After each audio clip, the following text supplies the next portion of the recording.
All right. Hey, everyone. What's going on? Welcome to Z Talks episode 23. And I'm going to be honest with you, like today is a very special episode because if you've been following my channel or you've been following Anthony's or the Movieman's channel, we've recently all met up when I did a vacation in Florida, which is crazy because I've been talking to these guys, like Anthony, I've been talking to for, I think, nearly 2 years. Is that right? Yeah. I think coming up now in November, I think is 2 years since around 2 years since we did our first collab together for Gravity. Right. It's crazy. It's been a long time. Yeah, it feels like it as well, dude. Like it feels like we've been friends for like 10 plus years or Right. longer. For And sure. then through yourself, I then met the awesome D Movie Man, and it was a pleasure meeting D as well recently. So so anyone who's watching live right now after the fact, welcome, thank you for watching. Drop any comments down below if you're watching live, and we'll get to them. Just give you all a quick heads up. Anthony's going to be here for the first hour because he has got a screen of Black Adam this afternoon, so he's getting ready for that. And then we're going to be joined by Ryan from RWR Movie Reviews. So you'll see Ryan a little bit later on in the stream. But firstly, just welcome to Anthony and D Movieman. Yeah, how are you guys doing? All good, man. Yeah, doing really, really good. Really excited to be here, especially after the last time we saw each other. Right. Yeah, no, it's honestly, it's so great to have both of you guys here. And I love the fact that D messaged me like a couple of weeks ago and he's like, Mike, just to give you a heads up, I'm off on this Thursday. Pencil me in. Yes, it's very rare, unfortunately. So I'm glad it worked out. Right. Yeah, I know. I'm absolutely over the moon. So yeah, just to give a little bit of introduction to my guests, and I'm going to hand it over to them as well. Firstly, I'm joined by a man who I've been trying to get on Z Talks for 22 weeks plus a year. It's been a very long time. He's meant to be the first guest on Z Talks, and that is the legend Anthony A. Perez. So Anthony, my man, anyone who doesn't know you, do you want to tell everyone a little bit about your channel? Yeah, for sure, man. Well, thank you again for the kind words. You're always very, very nice. Very grateful to have you as a friend. So my name is Anthony A. Perez. I cover movie, TV. I used to do a lot more live streams. I'm hoping to get back more into that. Mike's been trying to get me to do that a little bit more. But over on my channel, you can get all kinds of things about movies, which you can also find here on Mike's channel. Just dropped a review for the new VHS movie that just hit Shudder today, as well as Where Are You, which is coming out tomorrow, a new film that has Anthony Hopkins all over the trailer, and Anthony Hopkins slapped dead center of the poster with his name being the only name on the poster, but he's only in 3 minutes of the film, and the movie was horrible. Just dropped some reviews for the new Halloween, and you can stick around for a bunch of Halloween related stuff this season. And if you want to hear me ramble about movies the way I just rambled about my channel, come on by. Right. Yeah, honestly, Anthony's got such an awesome channel. And man, firstly, I just also want to say a huge congratulations on your Halloween Ends video hitting like 1,000 views. Yeah, man. Thank you. It came out of nowhere, man. I genuinely was surprised. And if you look at any of the videos around it, it was kind of just, like the rest of my videos do okay. Like I starting to grow a little bit, I guess, but like it wasn't, they haven't been outstanding. Some of my latest videos haven't even hit 100 views. And then that one hit 100 views and then just sat there for like a little over a day. And then over an afternoon, like after like 3 or 4 a certain day, I just noticed it was like garnering a bunch of views. And the most notable thing for me was I was noticing that more hate in the comments, which was hilarious. So the more that was happening, I was realizing, wow, I must be doing something right. Like people keep clicking on my face. It was funny. I actually pinned a comment on that video of somebody commenting because in that video, I just did one of the generic thumbnails of just, the face palm because I wasn't a huge fan of the film. And somebody commented saying, "Oh, the generic, thumbnail with the hand on the face," and I go, "And yet you clicked on it." So I think that he thought that he was gonna come at me and that I was really gonna be bothered by it, But the best part about it was I just decided, hey, we'll make you a part of the video too, bud. Yeah, I was laughing when I saw that comment, and then like I know someone else commented on that thread and was like, yeah, but you've just clicked the video and supported him as well. Right. It's like, thanks for watching and commenting and supporting Anthony's channel. And I didn't know who that guy was either. So yeah, it was cool just to see the video start to pop off. Now it's funny because just in the same way that it randomly took off, it is just as randomly just stopped. Like there was a point where it was just growing nonstop. And then like literally like 2 or 3 days ago, it hit that right after 1,000. got maybe like another 90 views, and then just halted, like hasn't really grown since. It's so weird how YouTube works. Like there's really no rhyme or reason for how any of this stuff works at all. Nah, yeah, I completely agree. It's weird because like I know with yourself, I know at times you'll have videos that, like might stagger a little bit and then all of a sudden it just pops off, and then it kind of like like Bridgerton reviews, like it might start a little bit slow, but then it just booms like pretty quick. Yeah. And there's no accounting for why that is. And then a lot of times it'll be for the ones in my mind, of course. There are certain videos that I would prefer more people to see versus, and then it's not like I don't put my all into every video, but just in my mind, if I had to choose, like, what video would you like people to really, really see? They're never really the ones that blow up. Like when I did Elvis, it was kind of like, okay, I'm just kind of giving my thoughts on this generally, and I'm sure some people might like it, but then I kind of underestimated the Elvis audience, I suppose, and that just kind of randomly blew up. So yeah, it's hard to really track the way YouTube works. You kind of have to just take it as is, otherwise it'll make your brain scramble. Right. Yeah. Right. For sure. Yeah, and like I can attest to both of you guys as well. And I guess the best example I can give to this is it was several. I can't remember what week it was, but I had Adam from What the Gym, Elliot, IMO Reviews, and AJ Ford on the Z Talks, which these streams usually do all right. So thank you to anyone who's watching. But I remember after that week, it was started maybe like say at 90 views, and then all of a sudden it burst to like 1,900, and I was like, I mean, I never knew Z Talks was that popular, but I guess so. So yeah, thank you to anyone who's watching or after the fact. But yeah, so anyway, so getting back to it, the link to Anthony's channel is in the description box below. Please go subscribe to him. Go check out his channel. We recently collabed on The Land Before Time 3, which we're covering all 14 movies. If you didn't know that, there's 14 movies. So I remember when Anthony approached me with that, and he was like, do you want to do 14 movies? I was like, yeah, I guess so. It's funny, man. I really thought long and hard on who I was going to ask to join me, because I thought about doing them on my own, but I figured they were so niche. They're like that. Why not? Why not grab somebody to do a whole series with me? And I, even with the 3 thumbnails that we have so far, like sometimes just looking at the playlist, I see the 3 thumbnails and I'm just like, man, when this is done, when this is done with all 14 thumbnails, I'm going to have a sense of pride. And then it's always funny to see who you're going to grab. Sometimes I grab people and they hate what I show them. Sometimes it's a gamble. Like right now, I will be getting very soon. Blacktastic will be continuing the Lilo and Stitch franchise with me, reluctantly. He was not a fan of the first one. And so Stitch the movie, not Stitch Lilo and Stitch 2, that comes after, but Stitch the movie. Got that coming soon with Blacktastic. So it's always funny to do these different collabs with people. Yeah, and then there's stuff like Jaws, where it's like, okay, cool. Like this is a franchise I think most people are at least willing to sit through, even if for the bad stuff, because there's kind of like a it's so bad it's good kind of thing. Yeah. But yeah, sometimes you just never know. It's even like what's happening right now with Rashad and in my Harry Potter series. Hated the first 2 Harry Potter movies, like did not like them at all. Loved the third one and thinks that that's where the story should have started and is excited for it moving forward. So it's just really crazy, and it's a lot of fun to kind of have that up and down with a series. So doing 14 Land Before Time movies with you, I'm just very curious to see how we feel by the end. Do we have the worst Land Before Time fatigue of all time, or do we end up thinking to ourselves, oh, maybe we'll revisit a Land Before Time 7 in a couple of years? Who knows?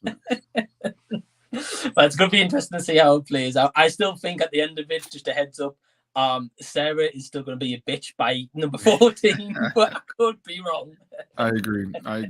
For anybody who does not remember Sarah, the Triceratops, the little yellow Triceratops, she is just not nice.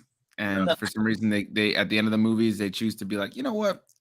You've been the worst person in the world this entire movie, but come on down, hang out with us, come eat of our food, drink of our water, spend time with us. But the next movie, you're going to treat us like absolute dog shit again, but it's okay.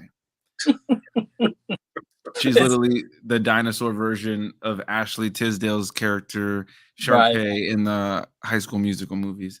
Horrible character that's somehow forgiven at the end of every movie. Makes no sense. Right.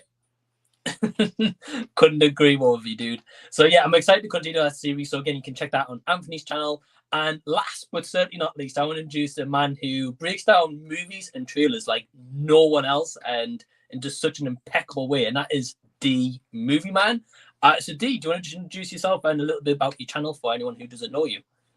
Yes, my channel is simply kind of per my tagline. It's about recaps, reviews, and reactions. Fellow cinephile, popcorn addict, and emerging film critic. That all kind of sums it up. And my channel is just a celebration of cinema and the occasional television show.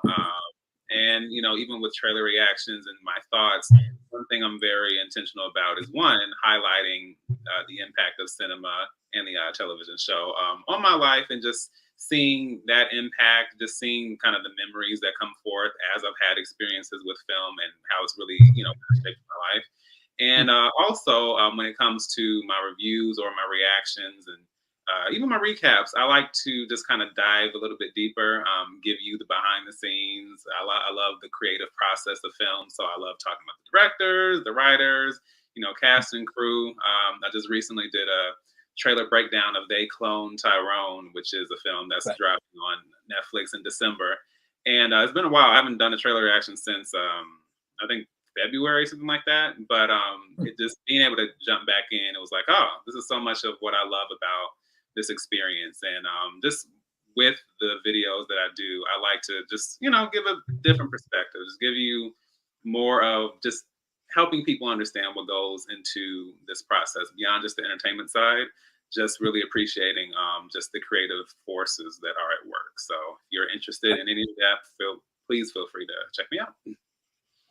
Yeah, absolutely. And D's link is also in the description box below. And yeah, D, I think you bring up a good point, because one thing I noticed is recently me and Anthony covered VHS 99, like the Shudder early release. And I noticed one of them kind of anthology movies was made by Joseph and Vanessa Winter, which we recently covered Deadstream on our channels. Yeah. So it's very cool to see like those directors. We just like covered a movie for like a week ago. I was like, oh wow, they've directed like another portion of like another movie. Right. Right. So yeah, which was interesting too, because I noticed that I don't know if you caught it, Mike, when you were watching VHS, that there were some animatronics and certain special effects that were reused in VHS that were also used in Deadstream, which I thought was pretty cool to see some of the similar assets being used. Felt very felt like just a bunch of filmmakers just grabbing what they can to try to create something, you know what I mean? Which is kind of the fun of it. I also want to add real quick, I know you have a lot more to say, Mike, as you're hosting this beautifully, but just to tag on to D Movieman, easily one of the most well-spoken movie review channels on the platform. Genuinely, like I really think that. Like I told that to you in person too, and I really do believe that. Like you just have a way that you just sound so elegant. I have a tendency to just kind of like have a lot of ums and say shit and fuck a lot and stuff like that. But you just have an elegance to your approach that I just wanted to highlight really quickly. But continue, Mike. Yeah. No, man, feel free. Yeah, like I can't agree with Anthony more. Like D, the way like you talk about movies, like I'm always excited to see another video when you release it. So like when you just released the video not long ago, come back to YouTube, I was like, finally he's back to YouTube. I'm on board. I can't wait. So yeah, so please go check out D Movieman. Please go check out Anthony. Also on Anthony's channel, he is collabing with D on the Jaws series right now, so you can catch up on those videos as well. So yeah, without further ado, guys, what we'll do is we've got quite a few comments, so we'll go through some comments. Take your questions. So if you've got any questions or comments, leave them in the chat box and we'll get to them. So I will start with Adam from What the Gym. So hey Adam, hope you're doing good. He says, hey guys and everyone watching, do you guys have a favorite Tom Hanks movie? Man, that's tough, dude. There's so many. That is really, really tough, because there are films in his filmography that I would say are maybe arguably better than others in terms of the craft or maybe his singular performance. But then there are films that he is still a key central part to that have evoked a certain emotion from me personally that can't be removed. And I guess like the first thing that pops to mind is just Toy Story overall. But if I had to be specific, I would say maybe I want to say Toy Story 2 perhaps, but I almost want to say Toy Story 3 only because of the weight of the first two films before it. And specifically the scene I'm thinking about is just the end with them all like in the in the trash compactor are about to be, destroyed. And, it's not a central Tom Hanks moment per se, but he's so core to what makes that narrative work. So I'll say Toy Story 3. Yeah, it's a good choice, man. I mean, like, Anthony knows this as well. But like growing up as a kid, I used to watch Toy Story like all the time. So I was just showing the guys that I got like a Toy Story limited edition released the other day. So yeah, I'm gonna go with Toy Story, but in terms of like an actual like live action performance, a movie for me that personally like always kind of stood with me with Tom Hanks is The Terminal. And I don't know if it's just because of like in that movie it feels so raw and so kind of like realistic. I can imagine that happening, unfortunately, to people in airports. Not maybe to the extreme, but to a certain. I know, like for example, when I've gone through airports in the past, I've always been stopped by security for like a random search. When it's like every time I've been to Florida, believe it or not. and unfortunately, I can't believe it. Yeah.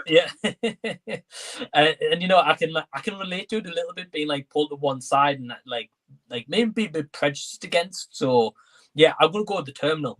D, how about you?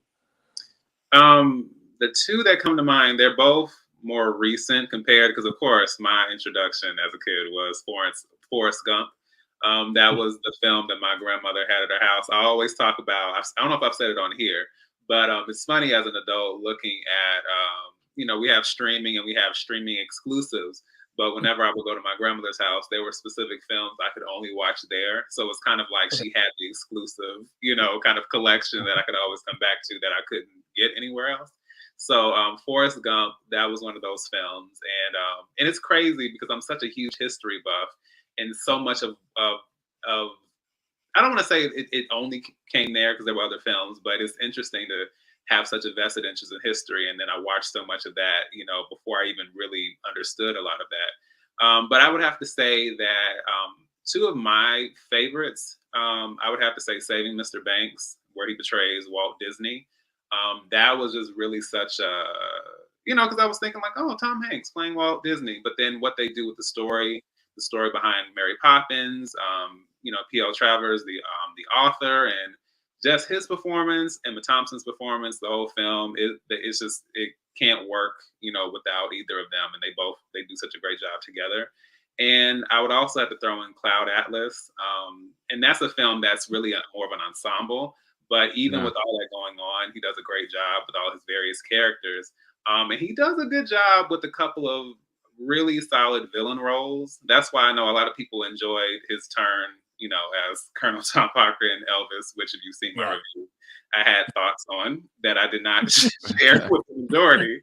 But part of that is because with Cloud Atlas, to me, those were very shocking and surprising and very well done, villain performances. So I would have to go, Cloud Atlas and Saving Mr. Banks.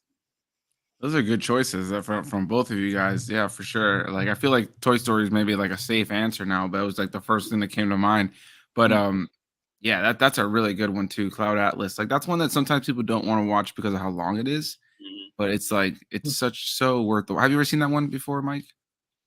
No, I haven't seen that or Saving Mr. Banks. Yeah. Saving Mr. Banks is a good one too, but Cloud Atlas would be one I'd be curious to hear your thoughts. Is it a little over 3 hours or just about 3 hours? It's a long movie. If not a little bit over, Yeah, it's like right around 3 hour movie, and it's a pretty crazy movie. It got mixed receptions when it came out from a lot of people. There's some people like that really hate it, but then there's like a group of people who like really love it, and I would say I'm in the camp of people who at least really, really enjoy it for sure. Oh yeah, same here. And a big part of why it's so long is because it's juggling 6 different stories from 6 different, timelines and time periods. And there's a lot of reoccurring themes and people and things that you see throughout the story. But yeah, I love it because it's just some films are just experiences, and those experiences are very unique to the story that's being told. So I honestly love everything about it. Yeah. Right. Yeah, I'm with you. Sweet. I'm gonna have to add it to the ever-growing list. Yeah. Your list I can't even imagine, dude, how long that thing is. Yeah, endless. Keeps going. To be honest though, recently I have seen some movies for the first time that haven't been on the list as well. Okay. So I recently watched Fright Night, the original. Oh, nice. Recently watched the original Nightmare on Elm Street, which I had never seen before. Oh.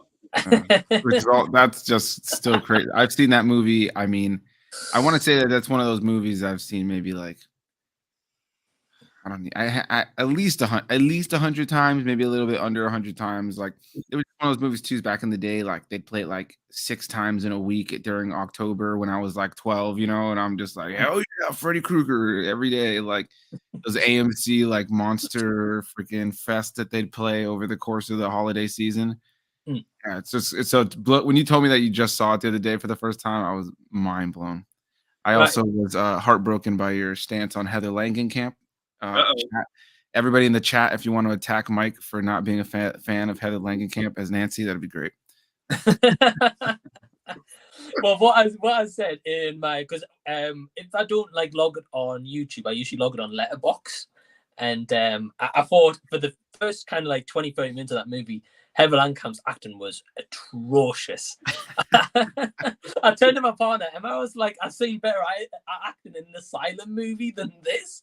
And then as the movie gone on, I was like, oh, actually, she's all right, you know? Oh, no, man. I love Heather Langenkamp in that role. And when she comes back for the 3rd film, love her in that movie. And then when she came back for the 7th film, loved her in that movie. Wow. She holds a special place in my heart in horror movies for sure. You know what this sounds like? This sounds a lot like the tete-a-tete, the ongoing tete-a-tete you guys have with a certain actress who starred in Star Wars and a recent Thor film. Natalie Portman? Oh my gosh. Don't even get me started with Mike here because Natalie Portman is an absolute goddess and a queen in the world of movies. Anybody in the comments, you guys are going to know it. Like she's got so many great performances, top tier actress, and Mike doesn't like her. For some reason. I'm not a fan. I don't get it. It's criminal offense if you ask me. Criminal offense. You know what? Michael J. Fox, he sucks. I'm just kidding. He's actually the greatest guy in the world. That video that button for Anthony. Dude, that video that recently came out of the two of them getting together at that con recently. Yes, I was out of mic. Yeah. Yeah, it did make me like it's just heartbreaking to see Michael J. Fox like where he is today, like you know, with how much this has affected his health. But just great to see he still comes out for the fans and like just has fun with it. He still has like despite everything, he has so much youthful energy. Right. Yeah. Love the guy. Can't say enough positive things about that guy. Him and Natalie Portman, yeah, just beautiful people that just should continually be praised in the entertainment world. Next question. Next question. I'm hoping there's a question about Natalie Portman in this chat tonight. I hope so. So thank you for the question, Adam. So we've got Noran saying, "What's up, peeps?" So hey, Noran, hope you're doing good. We've got the viewer Drew saying, "Hey, what's up?" So hey, Drew, thanks for tuning in. And then he also asks, aside from Pulp Fiction, which performance do you like more? Is that Zeus or Zeus? I can't pronounce that. Yeah, I think that's the character. Zeus in Die Hard 3. Okay. Which one do you like more? Okay, so here's another kind of take where you guys are probably going to be shaking your head. I've only ever seen the last Die Hard movie, which is the worst one. Right. You've never seen the original, but you've seen the last. I thought you were going to say you've only seen the first one. I was going to be like, okay, all right, there's at least, it's not the end of the world. You've seen the last one, but you've not seen the original? So I remember here's a story as to why, right? So I remember when the latest one came out. Is it Good Day to Die Hard? Is that the one? Sure. I don't know if that's the last one. I can't remember the name. So I remember seeing a trailer for that, and I was like, oh, it looked all right. And now again, this was what 2010, 2011 maybe? Yeah, it was. Right. Something like that. So anyway, I went to see the movie. It was terrible. So don't get me started now. and then a couple of years ago, before COVID, my local cinema had Die Hard on the original for Christmas time, and I was like, right, perfect. Here's my chance to watch the original Die Hard. So I went to the cinema. Went there about 10-15 minutes before the trailer starts because I wanted to go just watch the trailers before the movie started, and it was boiling hot in the cinema. I was like sweating even before the trailers even like kicked in. So then it got to like 15 minutes. the movie was meant to start like the trailers, and then there was going to be the movie, and it was like another 15 minutes later, still no trailers. So I was like what's going on? And obviously by this point I was 30 minutes sat in the cinema, boiling hot. So I think someone went out and go like tell the cinema staff like, look, what's going on? The film was meant to start. Yeah, they never got it starting for like near enough an hour. So at that point, I was like, right, I'm going. I'm not even going to watch the movie. so yeah, I just haven't seen it since that point. So my answer is Nick Fury. Yeah, well, I was going to say Nick Fury anyway. I also want to say I'm going to answer a question in advance. I looked in the chat really quickly, and Jacob Martin asked Heather Langenkamp or Natalie Portman. Natalie Portman, okay. Anyway, as far as your question, though, Nick Fury. Yeah, I'm going to go with Nick Fury as well, partly because I have not seen the third Die Hard. But I have a feeling even if I had, I would still say the same. So I have a feeling. It's not I would say that that's not like a top tier like performance in comparison to Nick Fury that's had like so much that it spanned, you know what I mean? Like we've gone from seeing him be like super serious to seeing him have both his eyes to having no eyes to getting scratched by a cat to chilling in the space with his shoes off, you know, like at this point, man, like what a rich character. Right. I agree. Hey, and don't forget with a lightsaber as well, Anthony. Oh, I mean, don't even get me started. Mace Windu, bro. We could talk about Mace Windu for this entire podcast. Yes. Right. It's just when you mentioned all them examples, you didn't mention lightsaber. I was like, that's not like Anthony at all. If anyone knows Anthony, you'll be talking about a horror movie review on this channel and you bring Star Wars into the conversation somehow. Definitely. Oh, see, there we go. Represent. Yep. I would like to just say very quickly that the first Star Wars Episode 1, I guess you would call it a teaser poster. That is probably one of my all-time favorite film posters. It is the one with Anakin with the shadow. The shadow of Darth Vader. Oh my gosh, I love it. Love it. Chef's kiss, man. Chef's kiss. That's a top tier. I like the one they did for Attack of the Clones too, which was Anakin and Padme facing each other. Yes, that's a really good one. Or facing each other. I think they were looking apart actually, but I'm having a brain for it. But yeah, that's a good one. And then the one for Revenge of the Sith with Anakin's cape being Vader's helmet. Yes. Oh wow. Chef's kiss. Yeah. So good, man. I haven't heard of that last one. Yeah, look it up. It's a great poster, man. I love that one a lot. Just such a cool look. And I had it hanging in my room. I had all of those hanging in my room at certain points in my teenage years and childhood. Yeah. Chef's kiss. Yeah. Well, I am actually due a rewatch of like all the prequel Star Wars movies. Because I still haven't seen Obi-Wan series because I want to watch the prequels again. So I'm sure I'll go to Anthony straight away. May even do a live stream on them. You have to wait and see. Yeah, for sure. Thank you for the question, Drew. We've got Noran here is asking a question. He said, if you could go back in time and work on the set of either of these films, which one? He says, The Exorcist, The Thing, Halloween, or Friday the 13th. The Thing. I think for me, it's got to be just like the amount of hard work that went into that film, the practical effects, to have seen all that in person, like the cast, just the setting. I feel like it would just be so many great stories from it. Halloween, iconic in terms of the legacy it's had, but it was a pretty simple film, so I feel on set would have been a pretty simple experience in a lot of ways. Same with Friday the 13th. A lot of it is like the camera being like this close to somebody, and they're like, no, you know what I mean? Like they don't really like. You hardly see people get stabbed in that movie. It's like the camera's coming at them, and then they just make a reaction as they fall over, and the camera's stuck on their face. It's not really until the end when good old Pamela Voorhees walks in and goes, "My son died here. His name was Jason." And then The Exorcist. The amount of stuff that happened on that set, like I'm good on that. Like I don't need to be inviting all that into my life. The nightmarish things that apparently happened in the filming of The Exorcist. I'm good on all that. Yeah, I was gonna say when it comes to The Exorcist, The Passion of the Christ, it just seems like some of these films There are things that don't need to be tampered with, so I'm good on that. When it comes to Friday the 13th, depending on when they shot it, those campgrounds just really give me like mosquitoes everywhere, and I can't do that. It's a toss up between The Thing or Halloween. Even though it is simple, I'll have to go with Halloween just to be a part of the legacy, and just to see it. And like I said, it is very simple, but it would just be interesting to have had that experience and literally just see like the beginning of this really, as we see, ongoing franchise that really means so much as far as horror. So I'd have to go with that. But The Thing is also a very definitely a solid choice as well. Mm. Yeah, I think it's a good choice you guys had. Have you? I was gonna, before I give my answer, have any of you guys seen? I think it's called the Movies That Made Us on Netflix. I know what it is. I've never seen it though.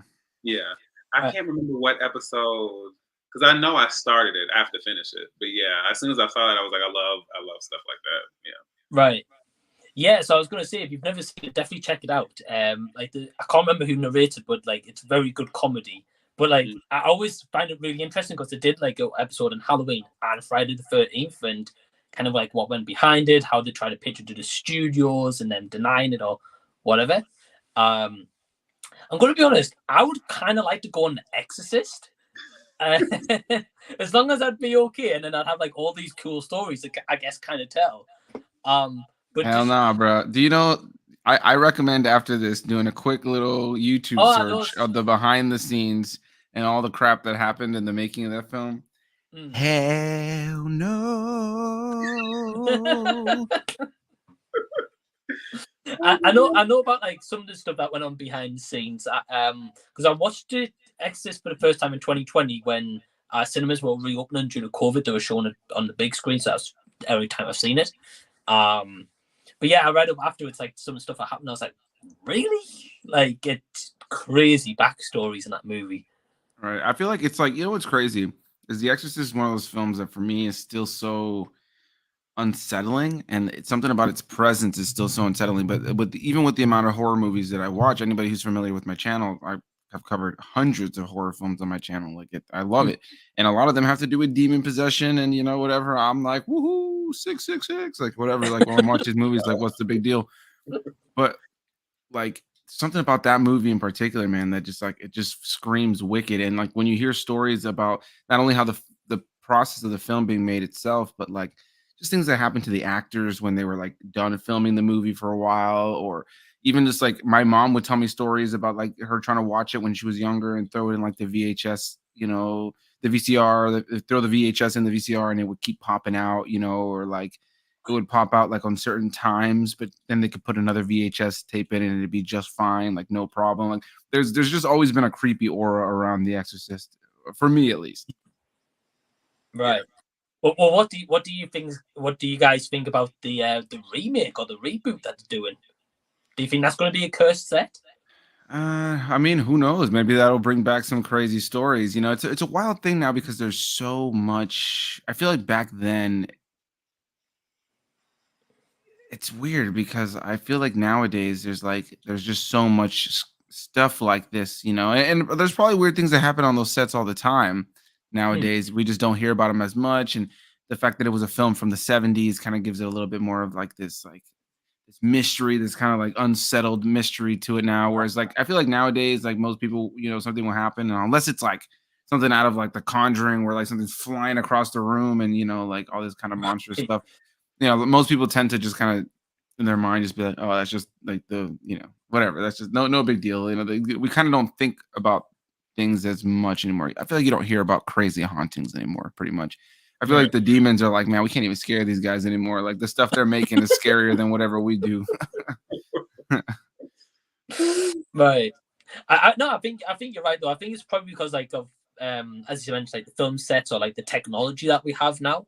Because like in the 70s, you couldn't just text someone take pictures on your mobile phone, and be like, oh, look what I've just seen today on set, kind of thing. Right. But now you could do that instantly. Right. I think it's interesting. So yeah, thank you for the question, Lauren. We've got Jacob Martin saying, "What's up?" So, hey, Jacob, doing good. Okay, he's got a question. He says, "She-Hulk or the Catwoman movie?" Well, I'm gonna say She-Hulk. I'll say She-Hulk overall. I think that despite the fact that it was underwhelming in comparison to previous Marvel Studios projects, there was still fun to be had. It was nice to see returning characters. I like the stuff that's gonna play into the future or just have characters appear in this in general. There was some fun action for sure. Catwoman for me, like with She-Hulk, it just feels like narrative missteps and some really bold choices that didn't all land. With Catwoman, it just feels like they didn't know what was going on there, man. Like that just, but I will give it kind of an edge with all these years now into the it's so bad it's good in the comic book world. There's some comic book movies like Swamp Thing, the original Swamp Thing directed by Wes Craven, which is crazy to me. That I covered a couple months back. That movie is just so boring and so dull and so bland and so boring and so boring and so boring that there's nothing to really even talk about with it. Whereas with Catwoman, it's at least so ridiculous. She like falls and she's dying and she gets like licked by some cats and it's just so stupid that you can't help but at least have a laugh, And I don't think any of us can deny that Halle Berry fit the suit well, though the suit was not in itself well designed. That's all I got to say. Why do you say it's not well designed? I'm curious. I just think it looks goofy. It looks goofy. It's so of the early 2000s. I feel like, and honestly, for me too, it's like Catwoman is a character that's always on the pages in the comics and in the cartoons, like anything just outside of like on-screen portrayals, live action, has always been a character that's been able to evoke like sexy without a sexy outfit per se. Like everybody's in the comics, they're all in tights, man and women. So it's no different. But like I feel like they went for like she's like a dominatrix or whatever they call those kind of people, like that, like over the top, like yeah, right. It just seems so not Catwoman, and the headpiece, it didn't make any sense. Whereas like, any other Catwoman we've gotten on screen, Michelle Pfeiffer was able to pull it off, and she was in a more classic suit, Anne Hathaway, even now with Zoe Kravitz, I just think like those were all far better, far more menacing, and far more attractive iterations of the character without having to go into this like suit that's just like looks like literally like a go-go dancer from the 2000s. Like I think I watched might be Josh from Klassic Reviews review on Catwoman recently, and I think he was saying in that review, I don't know if the director's like a French like fashion designer or something along those lines. So I think that's why the Catwoman suit looks kind of like it does. I think it's also like the time that the movie came out, like it was just such an era, the 2000s in general, like, and it's so great that certain films escaped the dated elements of that time, right? Like here's a good movie that I actually enjoy, but definitely has that dated little tinge of the time. And I would say that's like Daredevil. Like I like that Ben Affleck Daredevil. It's not great, but it's got it's got that tinge of the 2000s with the evanescence and the like, the playground fight scene, and there's like these elements.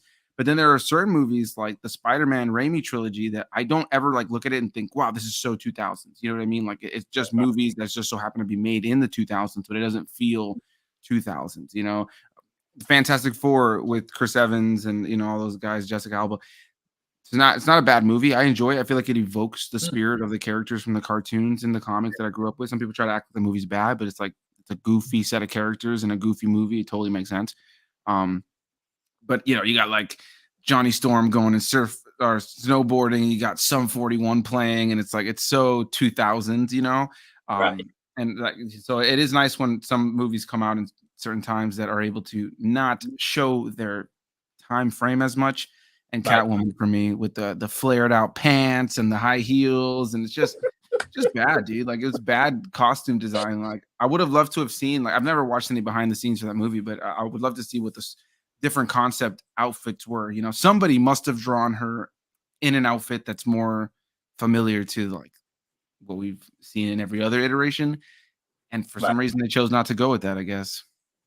And it's interesting because her initial, like her first, like I think I want to say I don't know that was a bank or a museum, but that first time she pops up as Catwoman, like she has the short hair, she has this mask, and it's like this leather, it's the leather outfit, but everything is covered, and she's moving around just fine. But of course, like you said, it's Halle Berry, and it's the early 2000s, so we have to sexify the look with the scandalous song playing in the background and so on and so forth.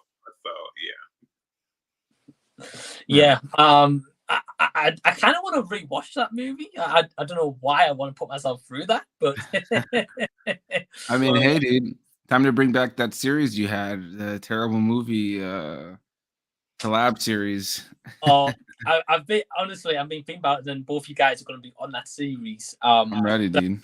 I found out, Anthony, that Asylum made a movie called Battle Star Wars, which is about the Republicans. Oh my god!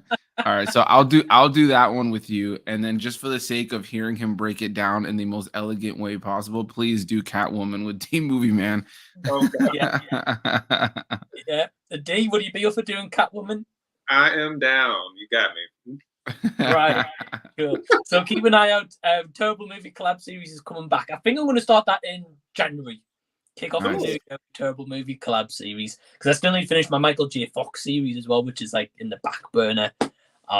So yeah, got a lot to cover now. The more you get into YouTube, the more you start uploading content, like trying to keep up with the new releases, and then if you get the chance to do maybe an early review, or then just trying to fit in crap that you want to do on your own time that might not do well, but you still want to throw it out there.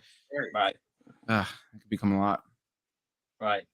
It really does. It really does. So it's like constantly, I probably like you guys feel as well. It's just like projects you want to do is just on the back burner like all the time.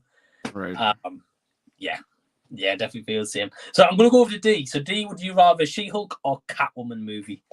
Yeah, I'll go with it's a toss up because I think Catwoman is definitely so bad it's good, but She-Hulk is not the to me it's not the outright disaster misfire that everyone is saying it is, but do I think it's sadly misguided? It is. Like there's a lot of potential there, and I think that's kind of my biggest issue. Like you have this very unique concept of having someone who is a hero but is also in the legal profession. So you have like that in itself is unique. You could see some really interesting legal battles, and like what's the day to day of someone who experiences that. And I think my issue is it never made the writing, especially for me, was a no. Like I can take something if like this is supposed to be like a sitcom. Like I'm fine with that, but the writing has to be there. The comedy has to kind of hit. Doesn't have to hit every single time, but has to hit more often than not. And most of the time, characters would say things, and I was just like, okay, that's not doing it for me. And of course, I think everyone can agree that the Daredevil episode was the highlight. And I wish that they could have found a way, even without Daredevil or Matt, to make whatever worked that episode work in the other episodes. Just they have to kind of figure out how to take all these pieces and make them more cohesive and just make them flow better. Because that was the biggest issue. I'm like, I see it, it's almost there, but then it's not clicking all the way. So yeah. Then you got me staring at the screen like this when Megan Thee Stallion and She-Hulk are twerking. It's like, for what reason? Why are we doing this? Like, yeah, man. I'm like, come on. Like, listen, I'm. It's funny. My fiance, when we were watching that scene, she goes, this was for the girlies, and I just had to go, all right, like I have to realize sometimes, sure, that moment was not for me. So, and she was enjoying it. She thought it was funny. So who am I to say anything? Like in that moment, I'm like, all right, let me take a step back, right? But then there's other things, like there are certain episodes and certain bits of comedy, like you said, that sometimes they just have me like, right. Well, I've still yet to see She-Hulk, so I can't comment. I've only ever seen Catwoman, unfortunately. But I think if I had to choose, I think I'd rather try take a chance on She-Hulk. But even if how good or bad it is, I've heard a lot of different like mixed things on the show. So thank you for the question, Jacob. I've got a cool one here. We've got Jason, the old millennial. So hey, Jason. He says, "What is the best horror movie weapon? Freddy's glove, Jason's machete, Michael's knife, or Leatherface's chainsaw?" I've got to go chainsaw straight away. Why the chainsaw? I think it's just because like Freddy's machete and Michael's knife very similar. And obviously they use them in like two different kind of styles, I guess, but very similar. Freddy's glove, it was all right, but I think the chainsaw is just unique. And yeah, I'm just gonna go chainsaw. I'm gonna go ahead. Where are you gonna go? Do you movie man? You got it. Cool. I'm gonna go Freddy's glove, and simply because it is unique. I think that with Jason's machete and Michael's knife, over the course of those films, they pick up any weapon that's near them, and the machete and the knife are what has kind of become synonymous with them, but they aren't unique to them. Whereas in Freddy's franchise, like he builds these things himself, and it kind of means something to him, like these different gloves, and then there's been the various iterations of them in different installments. So yeah, where I'd argue that chainsaws now are outdone a little bit, you know what I mean? Just like knives, and because you can even go once you got into the 90s, you have Chucky killing somebody with a knife, and in Bride of Chucky, and he's like, an old classic, you know what I mean? So it's kind of like an old classic, whereas I can't think of another killer that has used their appendages to create some sort of like weapon. I'm trying to think. There's probably somebody that I can't think of, but somebody like who uses a part of their body as like, that the weapon is part of that. So with Freddy's glove, he can kind of make it a part of the character, the scratching on the wall as he walks by to scare people, or even like in the third movie where they all become like needles and with like drugs in them for that junkie girl that he kills. So yeah, I'm going to go with Freddy's glove. Let's go. Okay, cool. Yeah, well, I've only ever seen the first movie, so I still see the rest. But yeah, I think you're right though. Like Freddy's glove is quite unique. Well, out of the four, I think the glove and the chainsaw is probably the two unique ones. Yeah, for sure. The machete and the knife are like whatever, dude. Right. So yeah, well, thank you for the question, Jason. And just before we move in, we've also got Ryan. So hey Ryan. What's up? What's going on? Man. Going on, guys? Yeah, how you doing, man?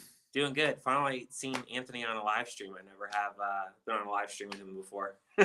Yeah, man, for sure, dude. It's nice to meet you through the screen. Properly. Yeah, same here.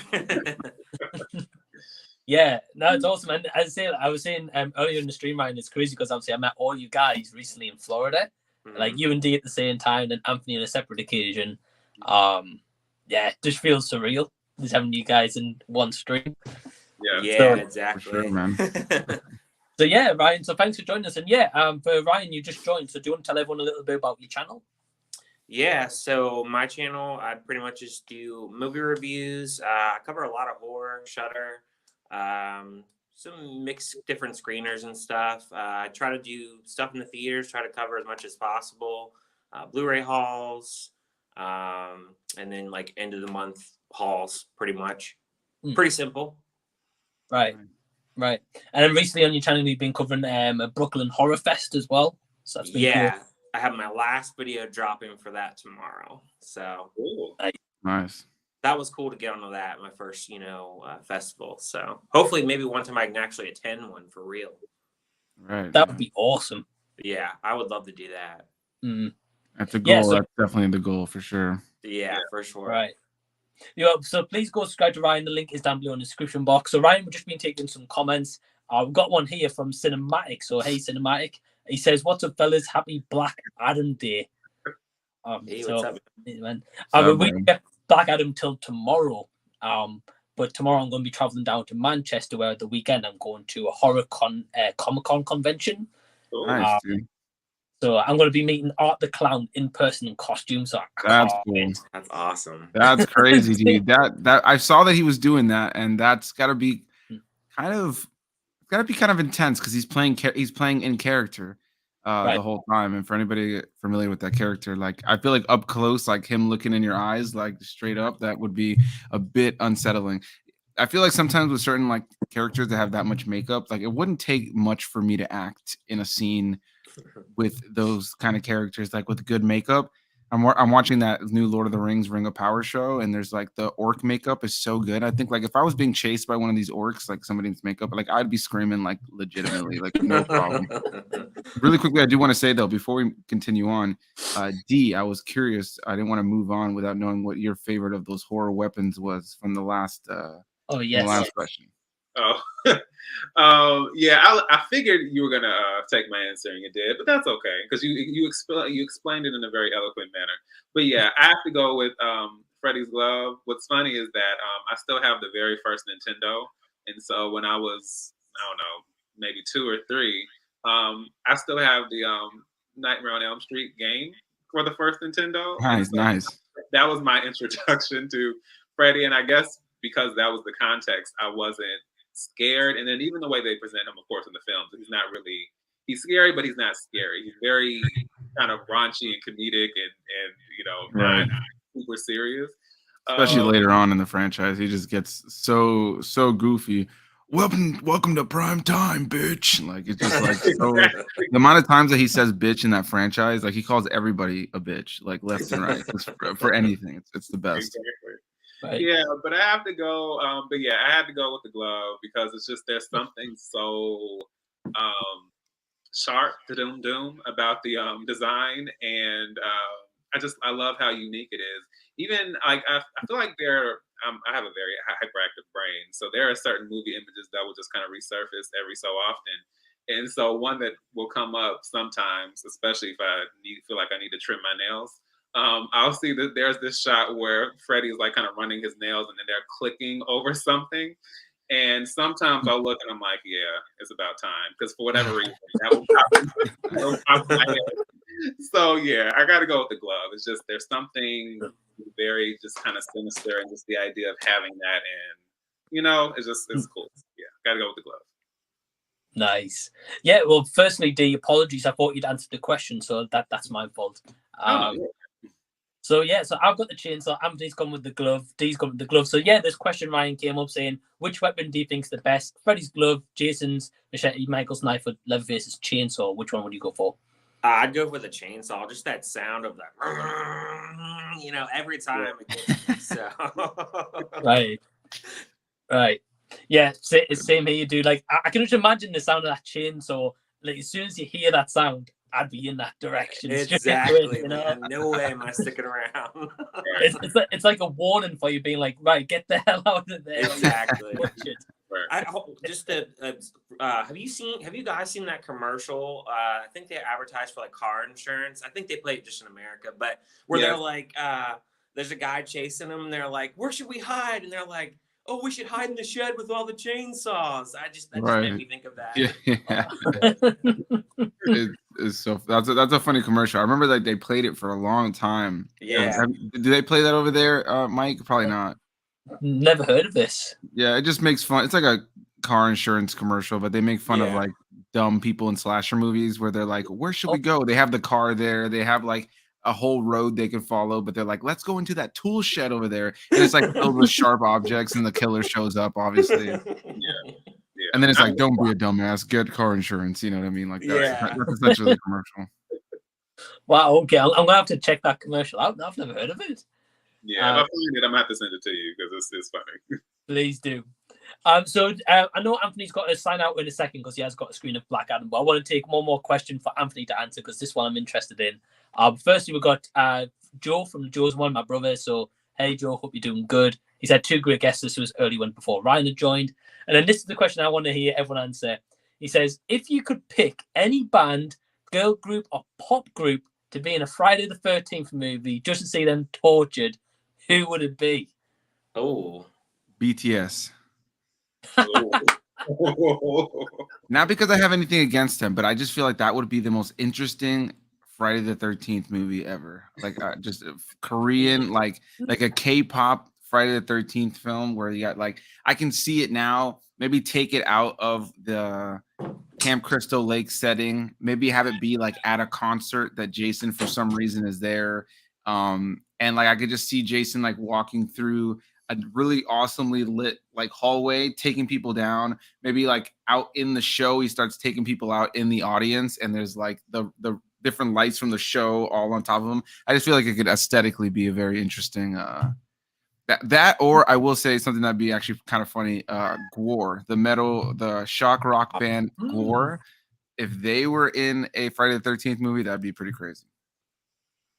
That would be awesome, especially with them that this is GWAR, what we recently covered.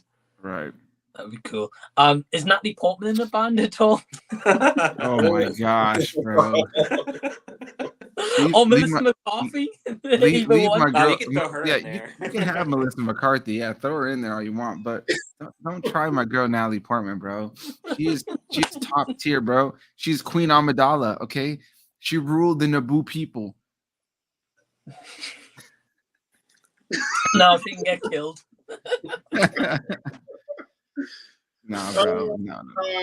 So I would say, because for me, I have two answers. One is just for the fun of it, even though I do enjoy this group, and the other is just like for the opposite reason. So the one for fun would be the Spice Girls, because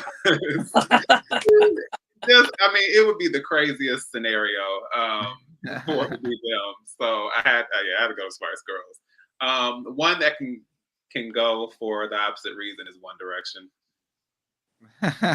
Yeah. They can go. I think that's a good answer, actually. Yeah, I would like to see that. Yeah. Ryan, how about you? I would say Fifth Harmony, probably.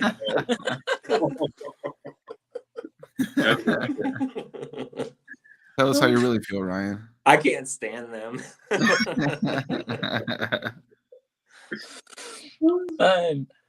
Wow. Okay. Yeah.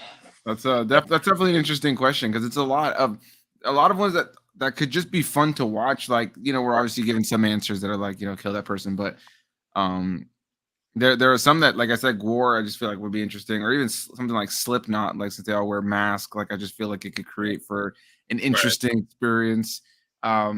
Like Mushroom Head or maybe Kitty or something. Right, something like that, where like you have like these crazy metal bands with like that already have crazy horror aesthetics. Like if they came across this masked killer, like I feel like it could just make for something fun. And earlier this year? Yeah, there was that movie Studio 666 with the Foo Fighters in a horror situation, which rest in peace to Taylor Hawkins, which is such a shame. But it was so great to just see them, because it was a movie that wasn't like taking itself seriously, and they all knew what the movie was, and they knew what they were kind of giving to it. So it was kind of like cheesy in terms of its performance, but it had a good budget behind it and this crazy horror concept.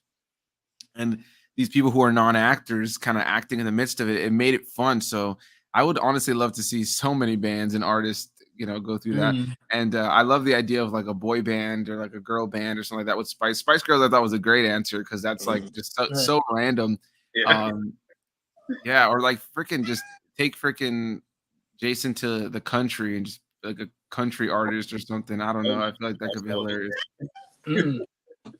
That would be. I'd be down for that. I mean, they've put Jason in space, so it can be done. At this point, they could do anything, man. I feel like we need a Jason like pirate movie or something too. Like, I wish. Before we go, can we do like some kind of screenshot of all four of us since we're here? Oh yeah. Yeah, for sure. Can one of you guys do that? Because I don't want to press mine in case my phone goes off and disrupts the stream. Who's gonna go for it? See if you can even do it. I think Ryan's trying. All right. I don't know how to do it in this. If anyone's watching live, take a picture for us. We'll pause if you want to with a smile, and then we'll go. I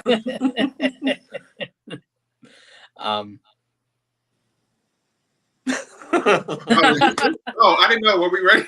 I don't know. I'm just. You guys are making me laugh, so it's easy to hold a smile. So I figured that's what we were doing. Okay, so I'll let me go and just record the screen real quick. Okay. Okay, so we'll do one smiling and one miscellaneous, I guess. All right. All right. And 1, 2. All right, and then one miscellaneous. Just do whatever.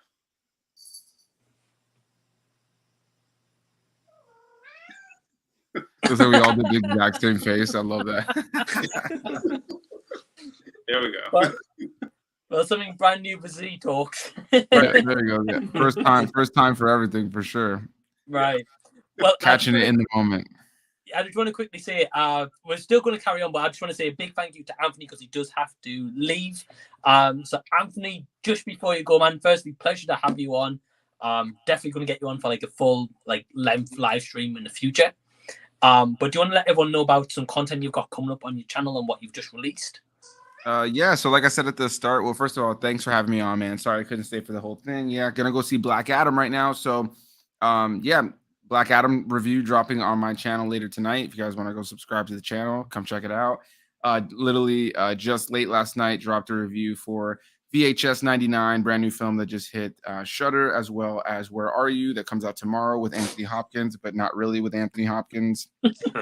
Check out that review for oh geez, it's just bad marketing is what I'll say on that one. But yeah, as far as moving forward, like I mentioned, Mike and I are working our way through the Land Before Time series. The fourth installment is the next one we're working on. I have Jaws 3 review coming soon with D Movieman. Stitch the movie I'm doing with Blacktastic Media soon. There you go, Blacktastic taking one for the team, joining me for the Lilo and Stitch franchise. And Lilo and Stick, I love that. And then yeah, so got a lot of little collab reviews coming out next week. If all goes well, I'll probably be seeing Prey at the Devil, the new horror film that's coming out. I probably have a new Shudder screener that I'll be dropping at some point. And yeah, it's crazy. We're already like decent way through October, and at this point, it's just a matter of getting through some more horror reviews, and then it's time to start saying ho ho ho. So stick around to my channel, and we'll have plenty of ho ho hos. Right.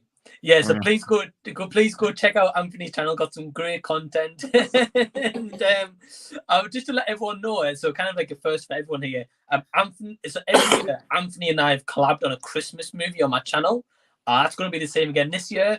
And this one is a movie we're going to be doing called Born Alone, which is an asylum movie based on a dog stopping burglars based on Home Alone. So that's what we're doing on the channel this year. Hell yeah, man. So I'm excited for it. So keep an eye out for that. But Anthony, my man, thank you so much for joining. And yeah, go subscribe to his channel. Links are down below in the description box. Thanks, guys. Well, you have a good one. Enjoy the rest of your stream, and I'll see you guys next time. All right. See you, man. Have a good night. Hey. All right. Now we're down to the Three Musketeers. So, hey, Ryan. So Ryan's coming in, joining some questions. So if you've got any questions or comments, we'll get to them. Apologies for anyone who has left one and we're a little bit behind. So we'll get through a couple of comments. We've got Lego M News saying, evening, gentlemen. So, hey, Lego. Lego. So earlier, Ryan, we had a question from Adam saying, what was your favorite Tom Hanks movie? And Joe's just saying here, Tom Hanks has been in so many incredible movies. I haven't got a favorite, but two that pops up mentioned is Big and recently Finch. Yeah. Right. Have you got a favorite, Adam? Ryan, sorry? No, I would Forrest Gump or Castaway, I would say. Yeah, definitely two of his probably biggest, most known movies, I would say. Yeah. I know recently on your channel you covered was it like an Indian version of Forrest Gump? Yeah, it was Lao Singh Chadha. That's what it's called. Interesting. Yeah, and man, it was so different. Like I learned what Golgappas were in India, and just the music was really weird because you're so used to the normal stuff. It was definitely different for sure. Okay. Right. Yeah, I remember seeing the review. I was like, wow, that sounds quite interesting, actually. Yeah. But yeah, we've got Jacob saying Forrest Gump's my favorite performance because it's the performance of where I honestly don't see Tom Hanks. I just see Forrest Gump as a character. Yeah, I totally agree with that. Yeah, it's a good one. We've got Dagmar here. So, hey, Dagmar, hope you're doing good. He says, Forrest Gump, same Private Ryan, totally different genre, can't choose. Yeah, getting a lot of love for Forrest Gump tonight, I think. So, we've also got Roman Perez, so Perez's dad. So, hey, Roman. He says, same Private Ryan had Vin Diesel. That's some good trivia. Oh, wow. I didn't know that. Because I haven't seen Saving Private Ryan. That's interesting. I haven't either. I haven't seen that movie either. I was thinking I'm going to be the only one in this stream. Sounds like we need a watch party for it. Right. I'd be down for that. I haven't hosted a watch party yet, so that could be a shout. Definitely. So Jacob asks, Natalie Portman or Heather Langenkamp? I don't really have an attachment to either of them, to be honest with you. I mean, I don't dislike Natalie Portman or dislike either one of them, but I don't have attachment to really either one of them, to be honest with you. I think I'm going to go Natalie Portman, actually. Because I'm shocked. right. I think it's because I've seen her in more movies than Heather. I've only seen Heather in that Nightmare on Elm Street. That's it.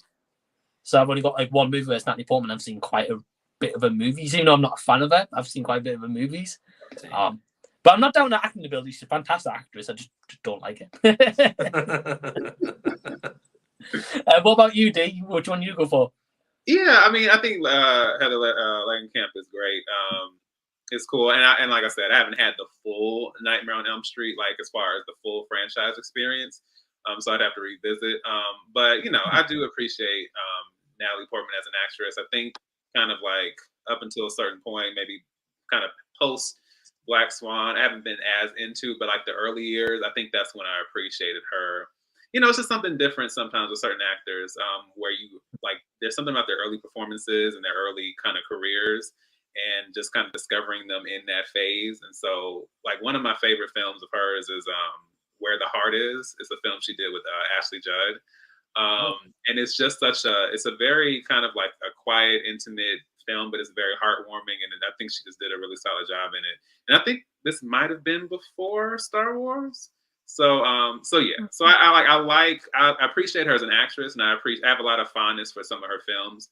But I will say, like, kind of in latter years, not as into her, but between the two, I definitely have to go with her because I just appreciate a lot of the films I had the opportunity to see her in. Right. Yeah, to be honest, with like a couple you mentioned there, it sounds like I need to watch those Natalie Portman movies, and then maybe I'll change my mind. Because I've never seen Black Swan, but I've heard obviously she's fantastic in that movie. She is good in that. Definitely. Yeah. I mean, like Jason's comment here, he's like, Mike is good at shocking people what he hasn't seen. Yeah. Yeah. Every stream is like, I haven't seen that movie. We've got Cinematic Tendency here saying, quick question, Mike, please tell us how great is Malignant. So this is another joke I have with Cinematic, actually. He loves that movie and I hate that movie. So yeah, Malignant is not great. Do you guys like Malignant? I like it. I own it. You own it? Okay. D? Yeah, I never got the chance to see it, but it's so interesting because I still plan on watching it, especially because we're still in October, so I have to catch it before the month is over. But I've seen other ones, but that was such a hugely divisive film for so many people, and it's crazy because then you had some people who hated it, then just watched it again and again, and then they ended up loving it, and then it's just weird the effect that film has had on people, and just like how just the two extremes as far as how people feel about it. So just for that alone, I really want to watch it to see where I fall on that. Yeah, I would love to hear your take on that movie. I really would. Yeah.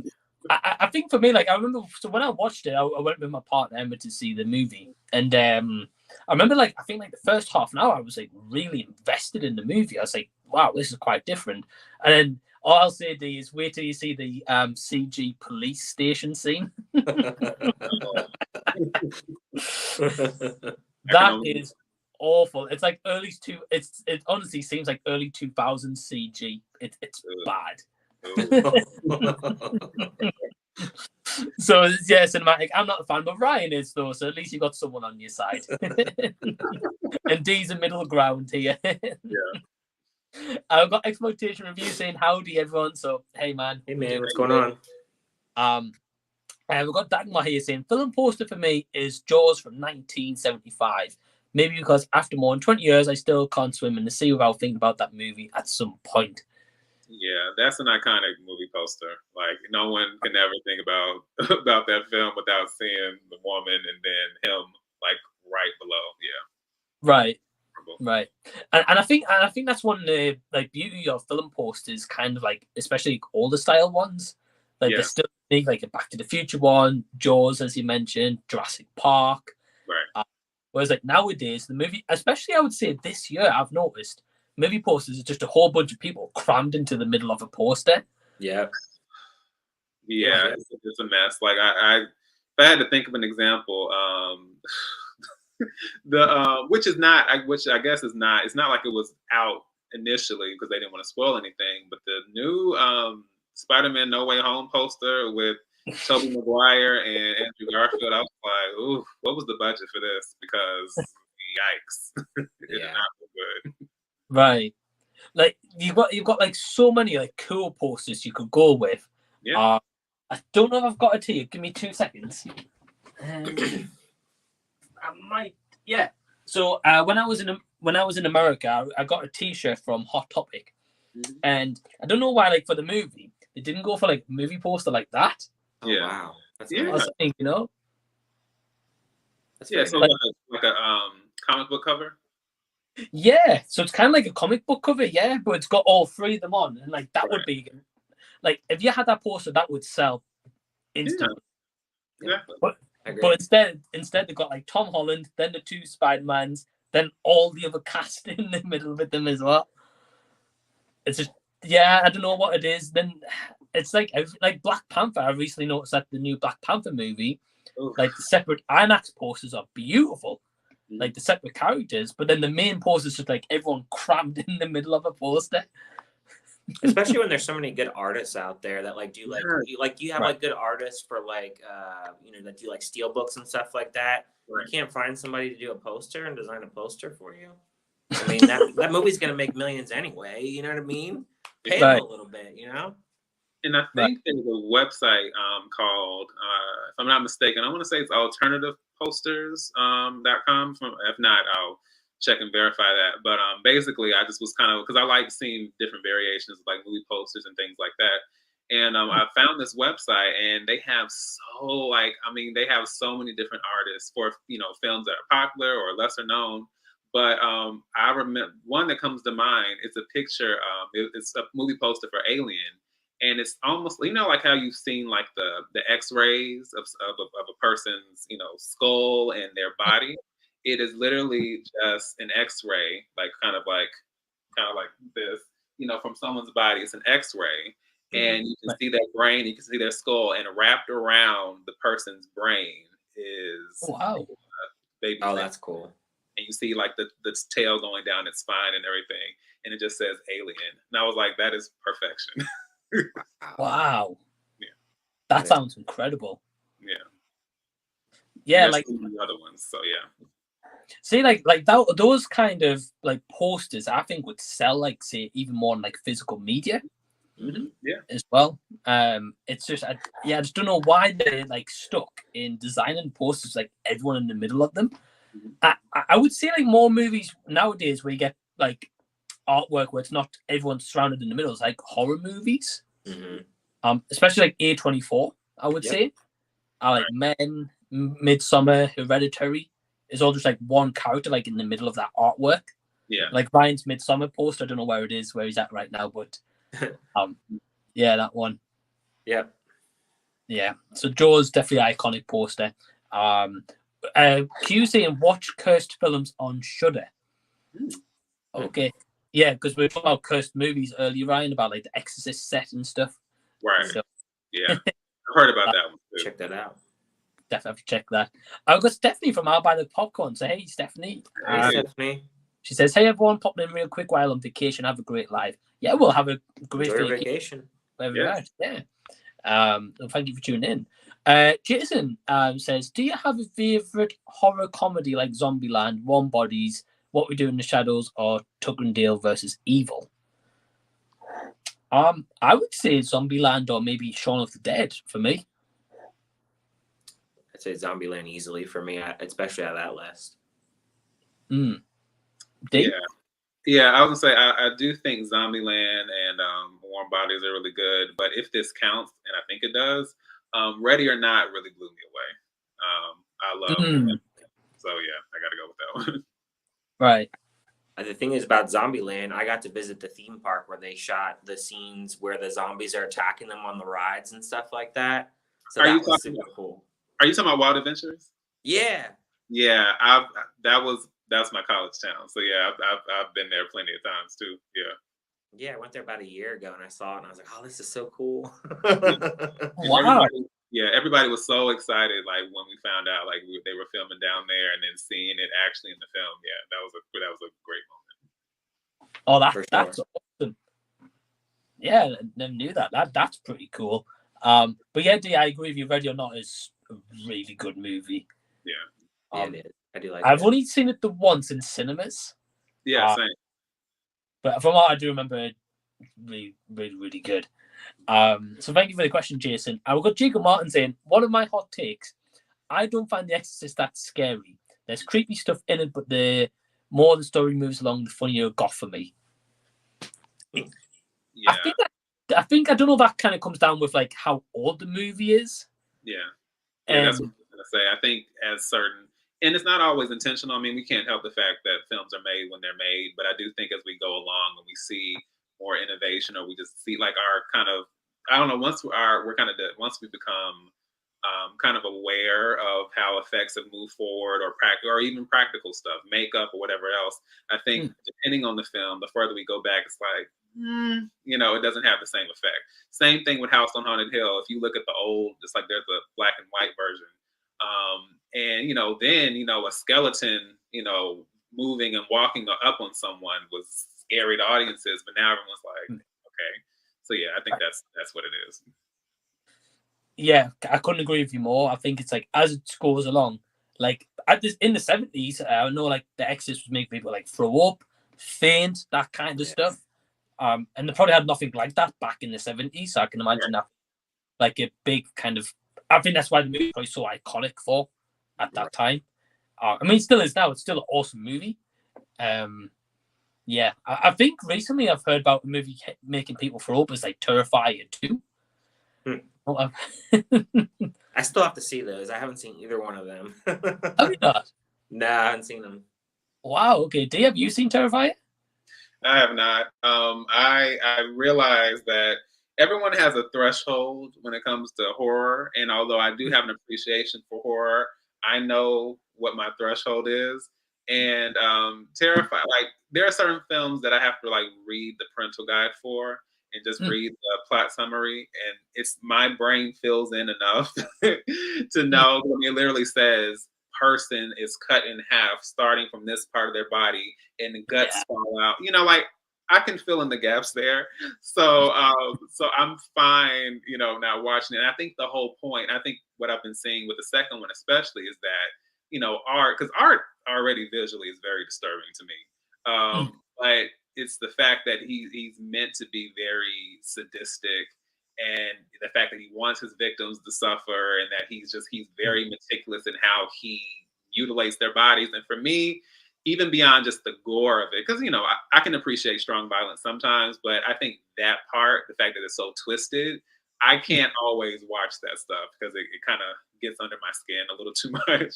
I get the point of it, but I think it works for some films and I can handle it, and other times it's like, ooh, this unsettles me a little too much. So yeah.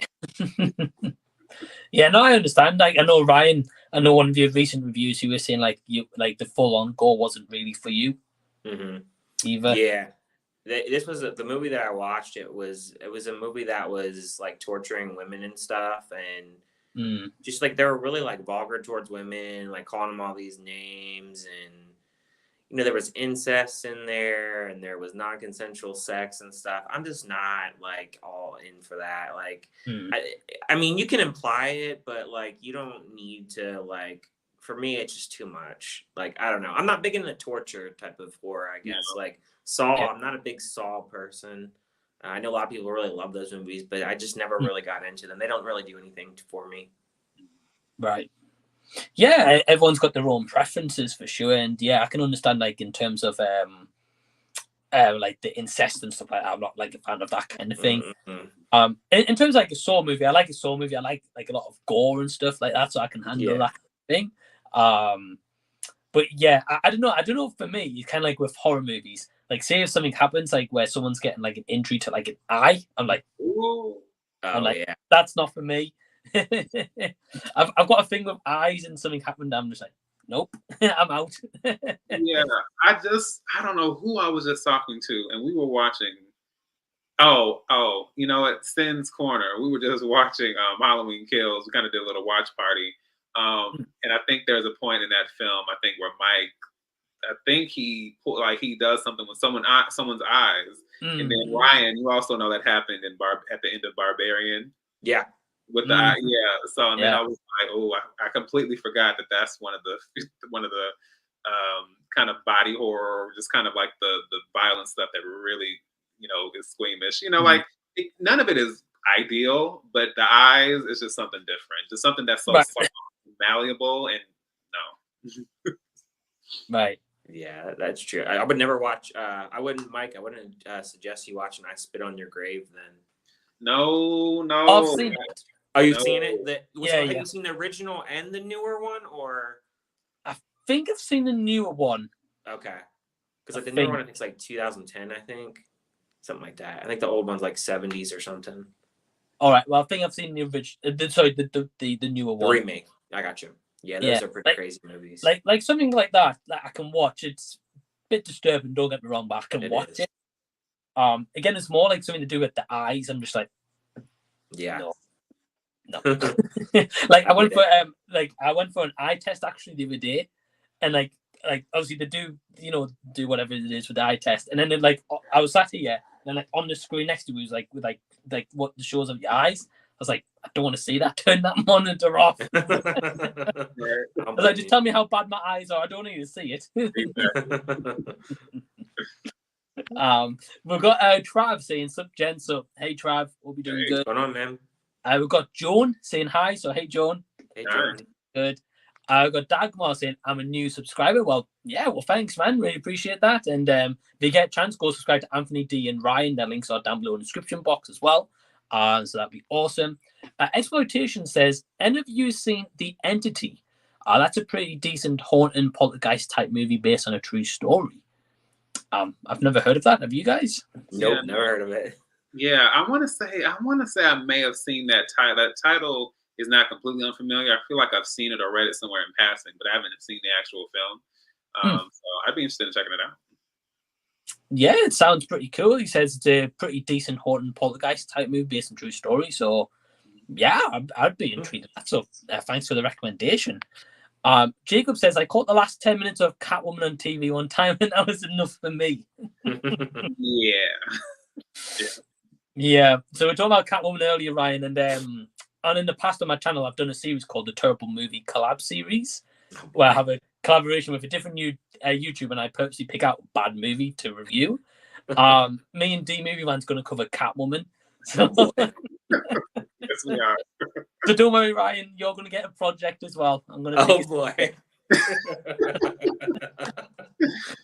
Family camp. Oh no.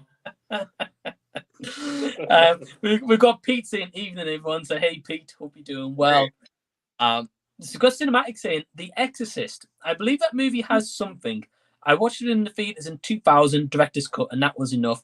I had an experience that night while I was sleeping, haven't dared to rewatch. Yeah. Wow. Okay. Yeah, and I know it's different for everyone. I know some people, just aren't, don't believe that stuff is real, whatever it is. But even beyond that, it's just, I don't know, those types of films, it's a lot for me to kind of handle, and it doesn't help when all this other stuff is attached to it. Even if, from the production standpoint and all that, it's kind of like, do I need to invite this in? I don't know. So yeah. Yeah. No, I know exactly how you feel. I'm not too bad personally. I'm not too bad watching them. I don't mind watching them. But I know when I was a little bit younger and I watched them, like especially at nighttime, I'd be like feeling a bit chilly afterwards. So before going to bed, I'd have to watch like an episode of SpongeBob SquarePants. Yeah, they're just those. That's how it was. I mean, of course, this is a different type of movie, but I watched Speak No Evil. This was like earlier in the year at Sundance, and I guess because I want to say I made the mistake of watching it super early. I guess it wouldn't have been any better if it was late at night, but it was kind of the first thing I started watching, like as far as the day.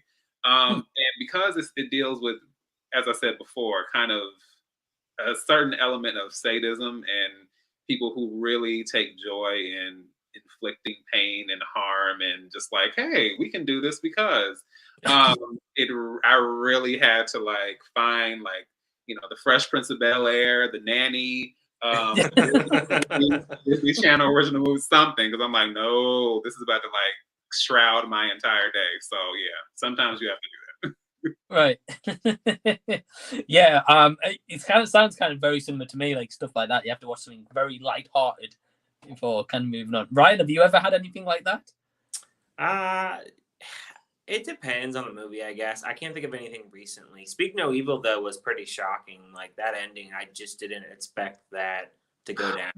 So, it was interesting. I don't think that's a movie I could probably watch again, though. Like, because that ending is, it's pretty brutal. And did you see that came out this year? Yeah. It was a Shudder screening. I've never heard of it. No, I'm gonna have to look it up after the stream. Yeah, is it a good movie? I mean, I liked it. I wouldn't say like I wouldn't say like I guess enjoyed it, but I liked it. You know what I mean? Like I don't know how you say that. It's a good movie, but like you don't enjoy like I guess the result. Okay. It sounds quite disturbing from both what you guys said, so I'll take it with a pinch of salt. We've got a question from Drew. He says, do you think Toby and Andrew will return as their versions of Spider-Man, or do you think No Way Home was the last time we will see them? I, just because of the nature of either, if you want to say Marvel and Sony, I'd be surprised if they didn't try to capitalize off of that again in some way. I don't think they need to. I think that was a good kind of like, we brought them together and now we're done. But just because I know how the dollar bill works with these corporations and these companies, I would not be surprised if they tried some way to bring them back again. Right. I agree. Right. Yeah, I think it's an interesting one because I think I agree with D. Like, you know, No Way Home was a perfect way to bring them all together, which fans wanted to see all three Spider-Man. We got that. I think if they were to bring anyone back, it'd be Andrew Garfield. Purely because of like he didn't get his third movie in the trilogy.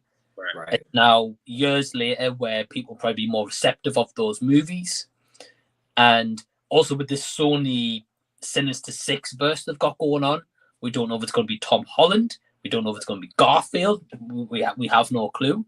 Yeah, that's true. I don't think it's going to be Tobey Maguire in that universe. It makes no sense, really. He really doesn't do really much of acting at all anymore, really. He's really in really nothing these days. I mean, I'd look and see the last time I watched him in a film. It's been a while. Yeah, I think it has. I think he's going to be in Babylon next year, if I'm not mistaken. Yeah, I think so. They actually just moved that back, so it's going to come out around Christmas time here. Yeah. Oh, okay. So, I don't know when you get it in the UK, but... I've seen the trailer for it, and it just says like coming in 2023, so... Oh, okay. So it must be coming that then. Yeah. But sometimes we even get like maybe a week before you guys, or a couple of days, or like a couple of weeks afterwards, you know. We still haven't had Barbarian over here. Speaking of Barbarian, D, I messaged Mike the other night. Did you know that they're not putting Barbarian on a physical media release? Yeah, I just heard about that. I saw something on Twitter, and I was just like, well, what is the? I don't understand why this is becoming a thing, and I don't know if this is becoming this whole situation where these platforms or these companies just like want to. I don't know, do they want to like? Is it like a control thing? Like they want to be able to release it how they want to, or just have it for streaming, or just have it like the way they want it? Because I just think that why would you shoot yourself in the foot when you know there are plenty of people who would purchase it? It just seems odd. Right. Yeah, I don't know. I mean, they did the same thing for See How They Run too. Now that's a little bit different situation than Barbarian, but still, I mean, it's kind of weird.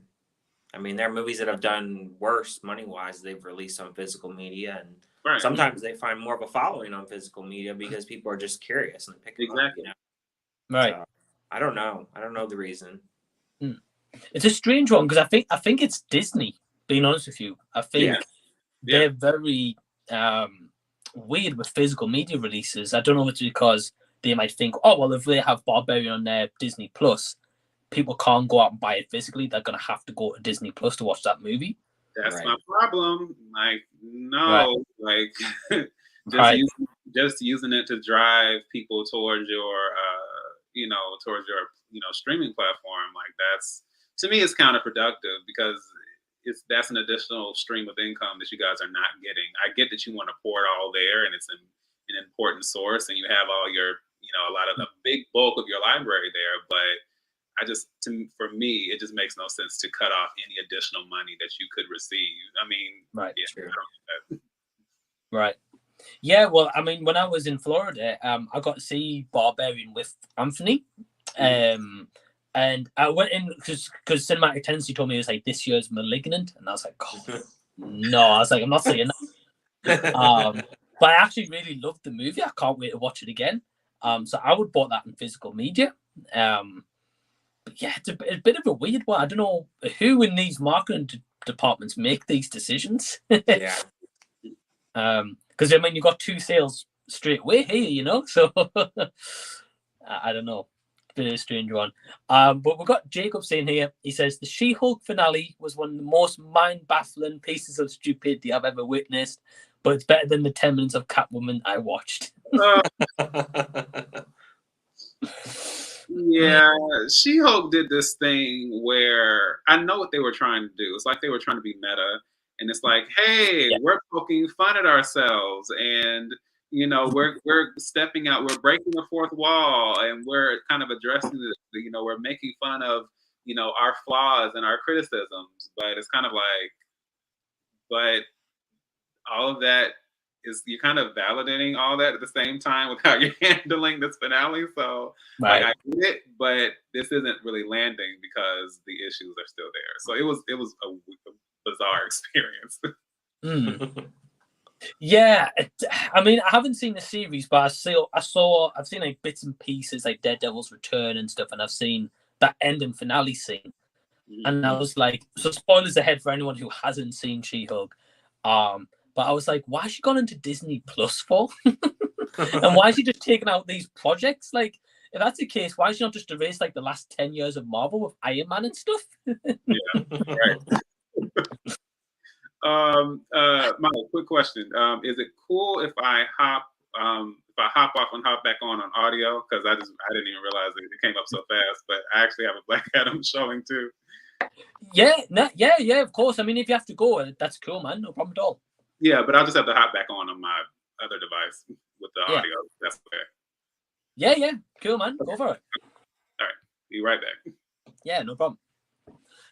So yeah, Ryan, we'll take some questions while we're here. Lego News says, is watching Catwoman a sin? I've never seen it. Don't. Bad things. Yeah, don't, dude. I wouldn't really. We've got Jamie. Lee says, hey, Jamie. Saying, what a panel. She says, are we all seeing Black Adam in cinemas today? So, Adam, are you seeing Black Adam? All right. So I think I'm going to probably see it on Saturday. It's depending, because my son wants to see it. So I'm kind of waiting for him. So I told him I won't see it without you. So eventually. And are you and your son going to do a review together, do you think? We might if he wants to. I'll see if he's up for it. Yeah, I've been enjoying the review with both you guys, actually. They've been really cool. Yeah, he really likes doing them. So we'll continue doing them as long as he likes to do them. Right.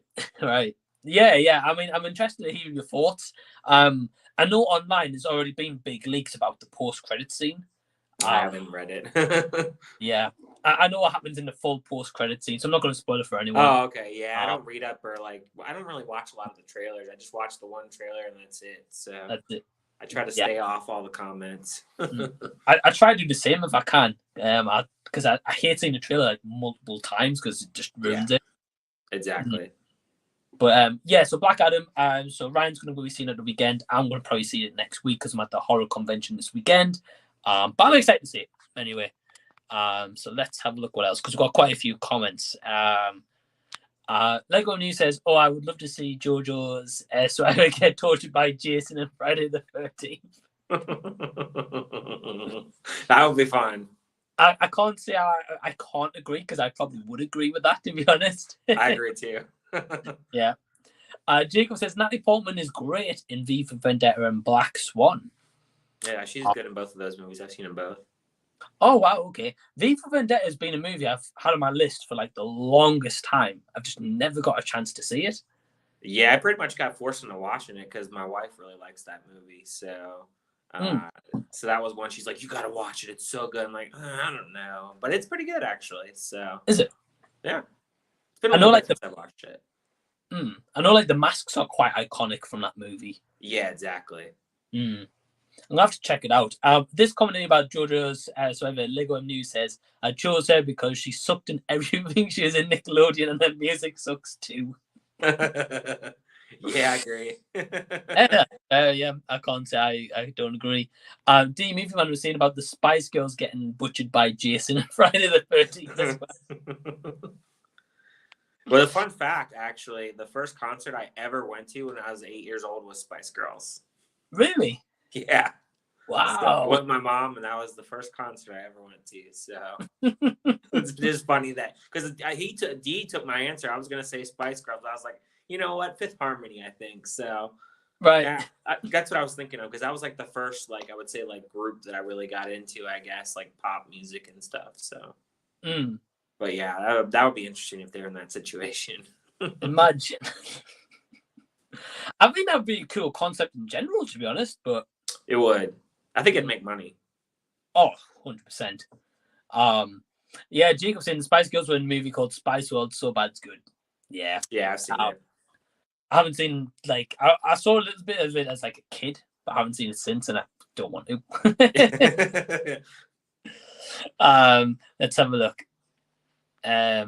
Jason says, I started to watch Hocus Pocus 2 and wondered, was anyone asking for or wanted this sequel? Yeah, it's horrible. Oh my gosh, that movie is so bad. Really? Yeah, I just it just doesn't really capture the the magic of the first one at all. I just, like, even though the first one is a kids movie, it feels a little bit more, in the sense of a little bit more creepier, and I think like the characters are developed more. I feel like with this one they just didn't do a really good job with their main focus of the characters, and I felt like with this one it just felt like it was like a Saturday Night Live skit with these witches, and their jokes. They go into Walgreens and they're looking at beauty products, and it's just, I don't know, man, it just wasn't for me. Wow, it sounds awful. It was pretty bad. Well, I actually just like the other night I actually watched Hocus Pocus, the original, for the first time ever. And I actually quite enjoyed that movie. Yeah, it's a classic for sure. I can kind of see why, though. Like, it was just like you tell it's kind of like a cheesy 90s. Right. And the practical effects as well are really, really good in that movie. Yeah. In general, I just think, like, I mean, it's not like in the new one, like the witches, they didn't have like good performances or anything, but I just think with this one, the newer one, it feels more kiddish. Like with the first one, did you feel like it was kind of kiddish, but it had like a little bit of like I guess a creepy vibe to it, but like a cheesy kind of creepy vibe to it. You know what I mean? Yeah. Like that's the difference, I think, between the first one and this one. Yeah, I agree with you. Yeah, I think like watching that original one, you could tell it was kind of for kids, but then at the same time it had those elements where it kind of wasn't for kids. Right, exactly. And I think like a lot of 90s movies are like that, where you think, like, how did they do that back then, or like, how did they incorporate this in? And I think that's what makes those movies kind of magical, because like, it's like, for example, I think this is a good point, is I recently read Ralph Macchio's autobiography, and he was saying, like, why, like, 80s like a well-beloved decade in movie cinema and produced like so many great movies, but he was saying it's probably because of like what they could kind of say or get away with then, and you can't do that now. And yeah, and I think it's the same for the 90s. So Like even like 80s too, like, you know, 80s, you look at some of the stuff in the 80s and you're like, that's not going to fly, you know, nowadays. It's amazing like what they could get away with each decade, you know?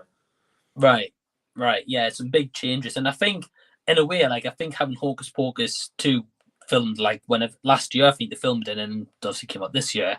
I think it's like they've kind of gone like what they can do like nowadays.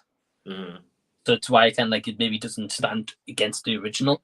No, it doesn't even hold a candle to it. I mean, I'm still gonna watch it because I'm intrigued, but I'll be interested to hear your thoughts on it. Yeah, I'll let you know straight away. Sounds but good. I mean, if anyone's watching, like me and mine usually private message quite a lot actually, and they'll be like, "Oh, I just watched this movie," or like, "What's going on?" kind of thing, you know. Yeah. So yeah, we'll get to it. Jacob saying, Saving Private Ryan was one of Vin Diesel's earliest role, including along with the Iron Giant. Oh wow, okay, I didn't know he was in that. Did not know that. No, neither did I. I haven't seen that movie in years, Iron Giant, but I love that movie. It's been a long time since I've seen that one as well, but I do remember it. It's a pretty good movie. Oh, definitely, yeah. We've got Norman saying, Amityville Karen lovers, where you all at? There's none of them here, Norman. I'm sorry. And I think we've got D back here. Hey, can you guys hear me? Yep. Yeah, can you hear fine? Cool. Yeah. What time's your screening, D? It's like at 5:10. Like the time went so fast, I didn't even realize. Oh, okay. Yeah, no problem. Well, when you do have to go, just let us know. And yeah, man, you know, you got a cinema screen to catch. Yeah, no problem. All right, cool. Well, we're just reading out some comments. D. Jacob saying, Mike, I've got to have you on for one of my watch party weekends sometime.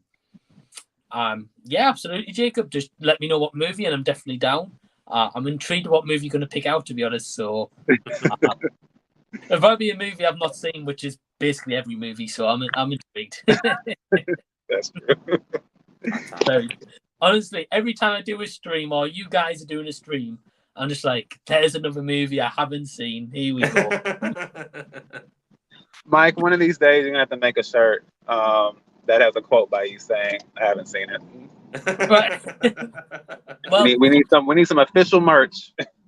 Well, that's the thing. I'm trying to look into like getting like a T-shirt made for the channel. So I think I'm gonna have that as like a slogan on like the middle of the shirt. Yeah, you could literally have on there. Did you see that? And on the back, it'll be like, I haven't seen it. Yeah, I love it. Absolutely. That's a good one, actually. I quite like that. Yeah. No, I haven't seen that movie yet. I'll add it to the list or something.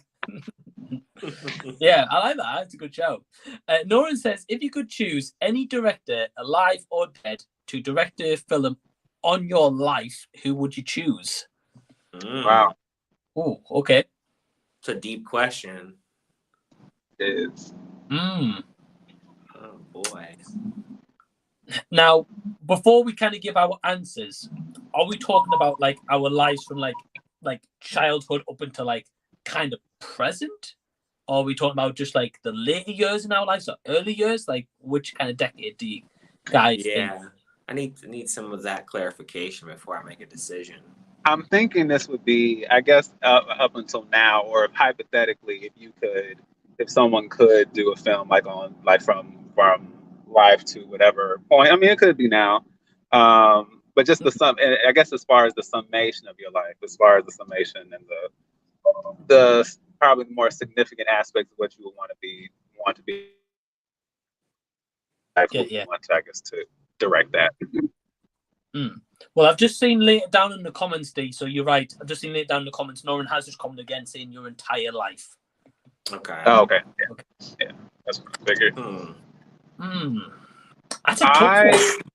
Yeah, it is a tough one. I will say that someone that comes to mind just because of her first film, and just I don't know, just loving her direction, just kind of how she really her storytelling and I don't know, just her style. I would say Cassie Lemons. She directed Eat Bayou. And when I think about certain aspects of I guess, my life, or even especially the childhood aspects. But when I just think about my life, I just think I love her lens, visually, aesthetically, and just how she crafts stories. So I would love to see her direct something on my life, probably. I think that's a really good answer, actually. Yeah. I've seen like bits and pieces of that, and I think it's like got like a really interesting take. Mhm. Yeah, so I think that's a good answer to you, actually. Ryan, do you have one? I mean, I have favorite directors, but I think some of them will be horror films. But I would say, like, if I could think of one that's not really much of a horror director, I would say maybe James Cameron. Oh, that's good. Yeah, I think he's done a lot of good stuff, and I think that he could, really nail the life aesthetic, so to speak. So I would go with him. Yeah, I think that's a good one as well. I think I would maybe go Spielberg. I had a feeling you'd say that. I think it's just because, like, even the simplest things he would make really just like bold and out there, like just be like me watching Toy Story for the first time. It'd be like this, like, it'd be like all the stars in the background. You like have everything, Yeah. to get you in like that environment. So yeah, that's a good question, Oren. So thanks for the question. Cool one. Trav says, just going to say, I plan to revisit the film Zodiac. One of the most interesting life stories of the Zodiac killer that's never been caught. I have not seen that. Never have. Yeah, I've heard nothing. Like, I've heard a universal acclaim for it, and I want to see it. Well, I mean, because I do find the story interesting, but I do know that some aspects of it, and a couple of scenes are really hard to watch. So it's like I want to see it, but I'm also anxious to watch it for that reason. But I do love. Just like from what I've seen of it, just the style of it, like the trailer and things like that. And it looks, I mean, this looks like a really solid film. But there's also something really scary about someone who was never caught, and just kind of the unknown aspect of it that I know is going to really make me mad watching it too. Right. Yeah, I think it's like you and Ryan D. I think it's like I've always been interested in watching that movie. It's always been one, like as you said, like it's got universal acclaim. So I'm like those kind of movies. I'm like, well, what is this acclaim all about? Is it deserved? Right. That's so. True. Yeah, I think that's an interesting one. We've got Lego News saying there is a rumor, which I hope is not true. Adam Driver, aka Kylo Ren, will be a part of the Fantastic Four cast as Mr. Fantastic or Doctor Doom, and I hope he doesn't play any of them.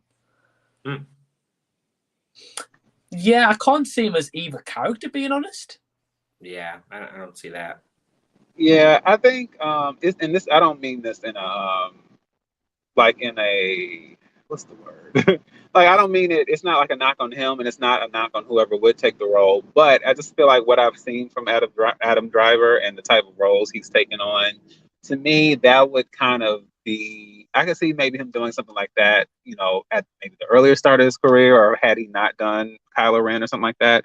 But to me, I just think he's capable of more, and we've seen him really, like, he definitely has a lot of range. So I just feel like that wouldn't be the role for him. Right. Yeah, I completely agree with you. Like, everything I've seen him in, I've never really got like a comedic vibe from him. He's like you said, he's got a lot of range, and I think if he was either Mr. Fantastic or Doctor Doom, I think he'd probably play a better Doctor Doom than a Mr. Fantastic. But I can't see him as like this rich, like powerful businessman as such. Yeah, I think. We've got the chosen one. He says, have any of you guys seen The Clove Hitch Killer? And I have not, but it's on the list. It's on the list. I haven't watched it. Have you seen that one? No, but I feel like I've heard about that one like a few different times. Like, I feel like I've watched, I don't know if it was Lisa Loves or someone else, but I feel like that has like, or even Rainbow Fright, but I feel like on like some of the horror channels or something like that, that's been like a recurring film I keep hearing about. So I might have to check that one out. All right, yeah, cool. I'm gonna have to have a look at that one. Is that on Shudder? Do you guys know? I'm not sure. Let me look it up really quick. I can see it being on Shudder, but I don't know if it is. Right. Yeah. I don't know if I've heard of that one. Is that a movie of this year? It's from 2018. It says 2018. Oh, okay. Yeah. Here it's on Amazon Prime. You can rent it off YouTube or Sling TV or Vudu. So like any of those. Okay. Probably in the UK, I would say that's probably Amazon Prime then, because we don't have a lot of those ones you mentioned. Gotcha. So I'll have to have a look. We've got Jason, the old millennial, saying, "Have you ever had a movie that you felt like you need to watch, but were dreading watching it?" For me, it was Blonde. I can understand. Yeah, I haven't watched it, but I've heard enough of your guys' comments and reviews, and they'll just avoid it. Yeah, if I could give any of you guys advice, don't watch Blonde. There is so much wrong with Blonde on so many levels. And actually, ironically enough, in this case, I've already seen it, but I was dreading it, and at this point, I'm kind of dreading doing a review on it because it's going to be one of those kind of reviews where it's going to be like, I just have some moments where I really have to kind of, it's going to be one of those call out reviews where it's going to go beyond just the film. It's going to be like, so the director and, like, what's wrong with everyone involved in this, So that's what I'm saying. I'm still on the fence about whether I should do a review on it, but I totally get it. Yeah. I mean, I would love to hear your thoughts, D. I really would, but I can honestly say, because I watched the movie, regret watching the movie. Right. And I remember I was on like a hangout and chat, and Jason joined me. And I said to Jason, I was like, if you want to see a movie where Anna de Armas is tread awfully, watch Blonde. Yeah, and I think the issue is, like, when it comes to biopics, we know that no one's life is perfect. And we know that there's no one that hasn't experienced, trauma and pain and things like that. So it's fine to explore that. But there comes a point where it's like, are we exploring this? And are you trying to humanize this person? Are you giving depth, depth to their experiences? Is there some kind of catharsis or deeper something? And it doesn't have to be like in this perfect way. But to me, I think when we get to the point where we have, POV vaginal shots while surgical tools are rummaging around and we're seeing it from that perspective, and I question what your goal is. And to me, even when I heard about the NC-17, I was like, I don't know what's in this film at that point, but I'm like, I'm sure whatever it is, it's not necessary. And I'm always, not even just for this film, I'm always turned off when any film, regardless of genre, goes for shock factor or shock value just for the sake of it. It never vibes with me well, because it usually feels like, hey, everybody, look, just so you'll have everyone talking. And as you can see, that it definitely has happened with this film. Right. Yeah, Dia, I agree with you. I feel like this movie, after seeing it, was made just purely to have people talking. But not for a good way, even though that's the thing. Yeah, I think for me, D, like, I agree with you about your comments, but also I was saying, like, I don't see the reason why in Blonde, like, they have. Well, firstly, it's based on a fictional book about Marilyn Monroe. So I don't know about you guys. You probably know a lot more than I do, but I don't know really a lot about Marilyn Monroe. So I never realized this movie was based on a fictional book. So when I went into it, I was like, oh, okay, cool. I'm going to go into a movie learning more about this famous, iconic woman that I don't know around. And then by the end of it, I was like, well, I've learned absolutely nothing. Exactly. Yeah, and I think that's also where the failure comes in. And granted, like, I understand, again, not every biopic is going to give you every single. I mean, even good biopics don't necessarily give you every single detail of a person's life. Even Elvis, they did a lot of hopping and skipping and jumping and glossing over.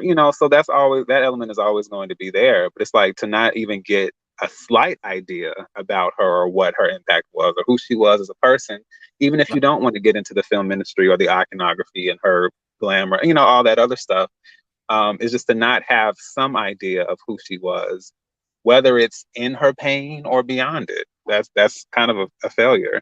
And to me, when you have a director who's saying, the most interesting thing about this person is their death, I kind of question if you should be the person to tell this, to in any way, shape, or form, tell a story about this person. You don't seem to like them very much or really have any positive feeling, judging from this film. So yeah. Right. Very true. Yeah. I couldn't. Honestly, I couldn't agree more. I don't know who at Netflix decided, let's make a movie on a fictional book of Marilyn Monroe. I don't know who made that decision, but generally one of the worst decisions ever. Ryan, don't watch Blonde. No, I've already been convinced not to watch it. I know just seems like it's like you guys said, it's like just shock value to have shock value and just to have like an NC-17 movie on Netflix, I guess. What it seems like. Yeah, that's literally what it is. Definitely probably going to my top 10 worst of the year. Got a lot to say about glasses. Dark Glasses. I could even so maybe a bit of a spoiler for you guys, but in my top 10 worst of the year so far, The Forgiven is number 1 right now. I still kind of want to make a rant video on that, but I might save it for the end of the year. Yeah, I'm still so intrigued to hear your thoughts on that because I'm telling you, I've said it. I feel like I just said it not that long ago, but when you posted that, that when you shared your like letterbox rating on your story, and I saw that, I was like, oh boy, like I can only imagine. Right. Honestly, D, if I can think that's worse than like Amityville Karen, it's saying something. Right. Yeah, it's gonna be an interesting list at the end of the year. I'm still debating whether to do like one big massive video or split the 2 parts. I haven't decided. Right. But I'll share my thoughts then. If not, I'll be a rant video before then. Keep an eye out. Nolan says, "Nice Ryan. My wife could quote V for Vendetta by heart. She adores that movie." Yeah, that's awesome. But yeah, very quickly, I'm going to go back to Jason's question. So apologies, Jason. Yeah, but Ryan, do you have a movie where you feel like you dreaded like before watching it? Not really. I can't think of off the top of my head at all lately of anything. I guess okay. I do have one. You'll like this answer. I would say The Happy Time Murders with Melissa McCarthy. Oh. That movie right there, man. What a shit show. I remember, right? So he's a fun fact. So, like I know you guys. I don't know if you guys have like AMC passes for the cinema. But I remember there was one year, my local cinema I go to, which is about maybe 30 minutes from where I live. Like with that pass I've got, you can go see as many films as you want any time of the day. There's no cap on that, how many movies you can go see. So I remember one specific year, I was like, right, I'm going to see how many movies I can do at the cinema in 1 year without seeing a movie twice. So I went to go see anything that was on at the cinema, even the randomest of kids movies I've never heard of. I was like, right, I'm going to go see that movie.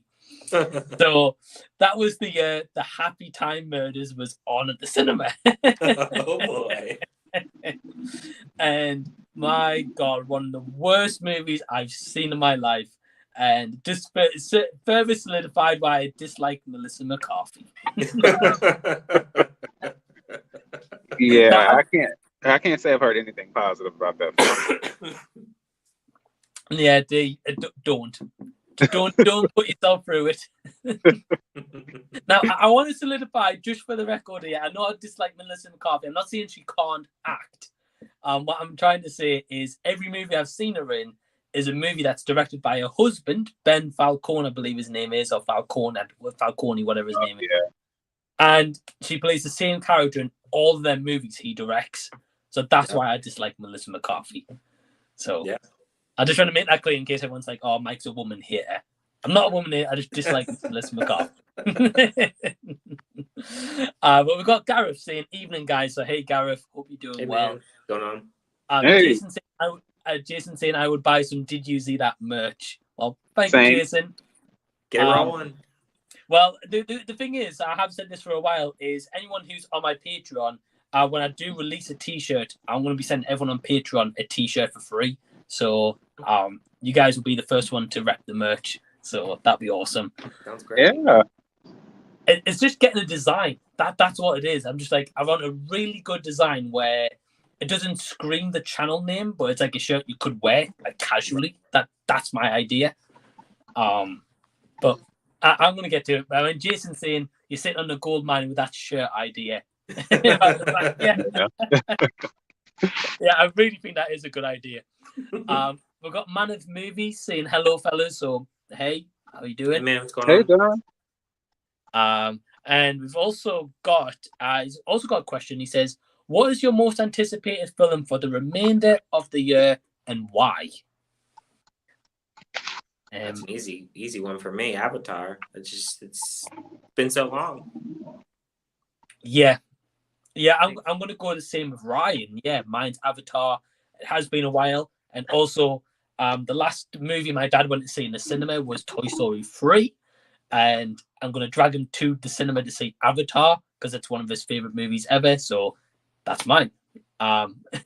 D, what about you?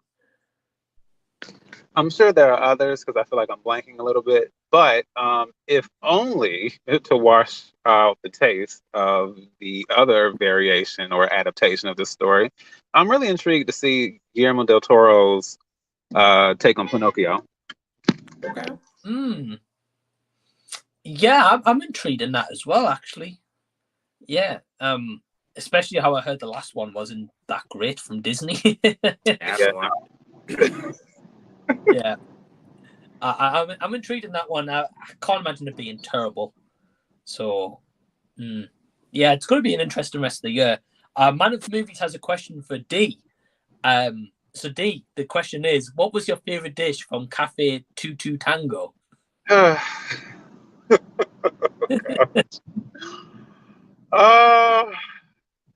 See, I'm trying. That's a tough one because everything was really good.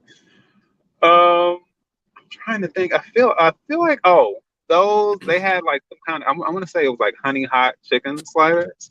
Those are actually really good. I probably would have to go back to the menu to think of the other. Because I tasted a few things that were there at the table, but those little honey hot sliders were definitely on point. Oh, that sounds delicious. Sounds good. Yeah, that was when me, John, Sean, Dan, and Jace all met up. I want to say I can't remember. It's like that whole week was such a blur because I did so much and I saw so many people. But I want to say that was like the first night or the next night that I got there in Florida. Second night, I believe. Oh, awesome, man. Yeah, you've been on quite a few trips to Florida recently. Yeah. Yeah, no, it's been awesome. Like one time, obviously, I met you and Ryan, and the next time you met Anthony and then the guys from Cinema Squad. Awesome. Yeah, man, it's been awesome. We've got a couple of other comments here. We've got Lego News saying, Mike, I heard you're going to watch a Home Alone ripoff made by Asylum. You're going to have a rubbish time in December. Yeah, I purposely put myself through these bad movies. Hope you guys enjoy. We've got Jacob saying, from what I've heard, the director of Blonde apparently never liked Marilyn Monroe and only made the movie to shame her. Wow. Which is evident. Wow. Not just because of the film, but I'm telling you, if you look up any of his interviews, I was like, something's not right here. So I'll leave that to you guys to look up. Yeah, it didn't seem like that. I think I also heard as well that he only hired Ana de Armas because he had like a crush on her. I've heard. Oh my gosh. Oh, see, I didn't hear that, but I wouldn't be surprised, especially considering some of what she was made to do here. So I'm just gonna leave it at that.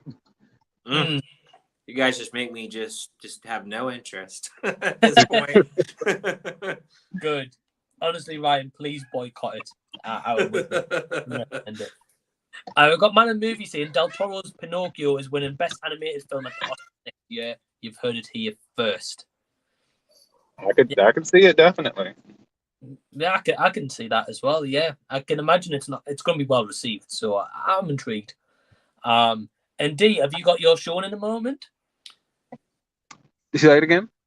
What time's your showing? Is it soon? Oh, it'll be in a couple of minutes. I'll be pulling up in a second. All right. Okay. Cool. Well, we've got one more question, and then we'll probably just wrap it up. Okay. So Lego M News just says, what movies do you think didn't need a sequel? Probably 90% of every sequel ever made.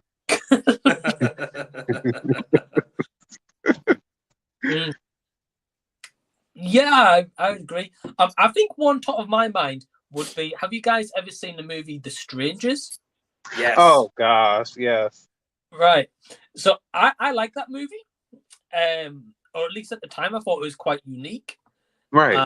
And then a couple of years after that, they said a sequel, and I was like, a sequel? Really? Pray by Night. Yeah. Terrible movie. I definitely couldn't match the first one for sure, and that went through like production hell too when they were making that. It got delayed and everything, and usually when a movie gets delayed that much like that, it's usually not a good sign. Right. Yeah, couldn't agree more. Do you guys have a movie off the top of your head that you think didn't need a sequel? Hocus Pocus. Oh.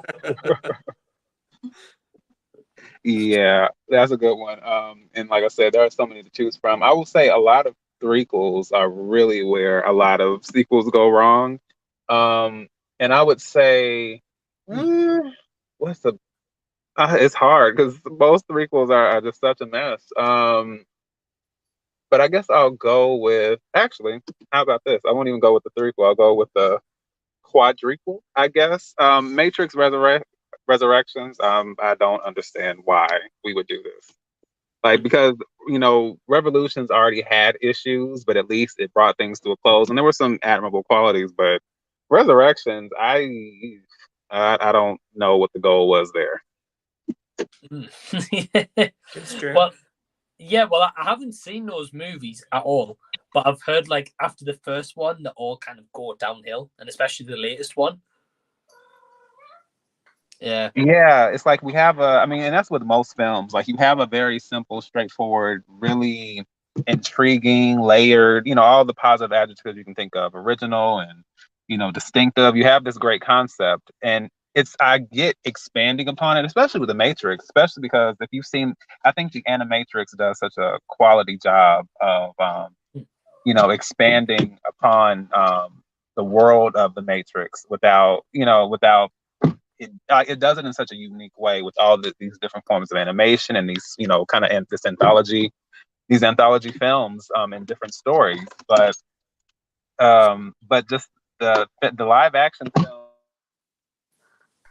The live action film itself, it's like they just did not know how, or even with the sequel wasn't bad, but I think once we connected that to the third film, it's like they just didn't know how to bring that together again, and they just got lost in the sauce as far as, and it became just very like Inception, like in a bad way. It's this layer and it's this layer and the world is this, but it's a riddle wrapped in an enigma of this other thing that's twisted inside of this other thing. And what you know about the Matrix is not what you know, because there's another bigger prophecy, but it's not the prophecy that we know, because the last prophecy is not this. And it's like, look, this is very straightforward. This is very simple. Okay.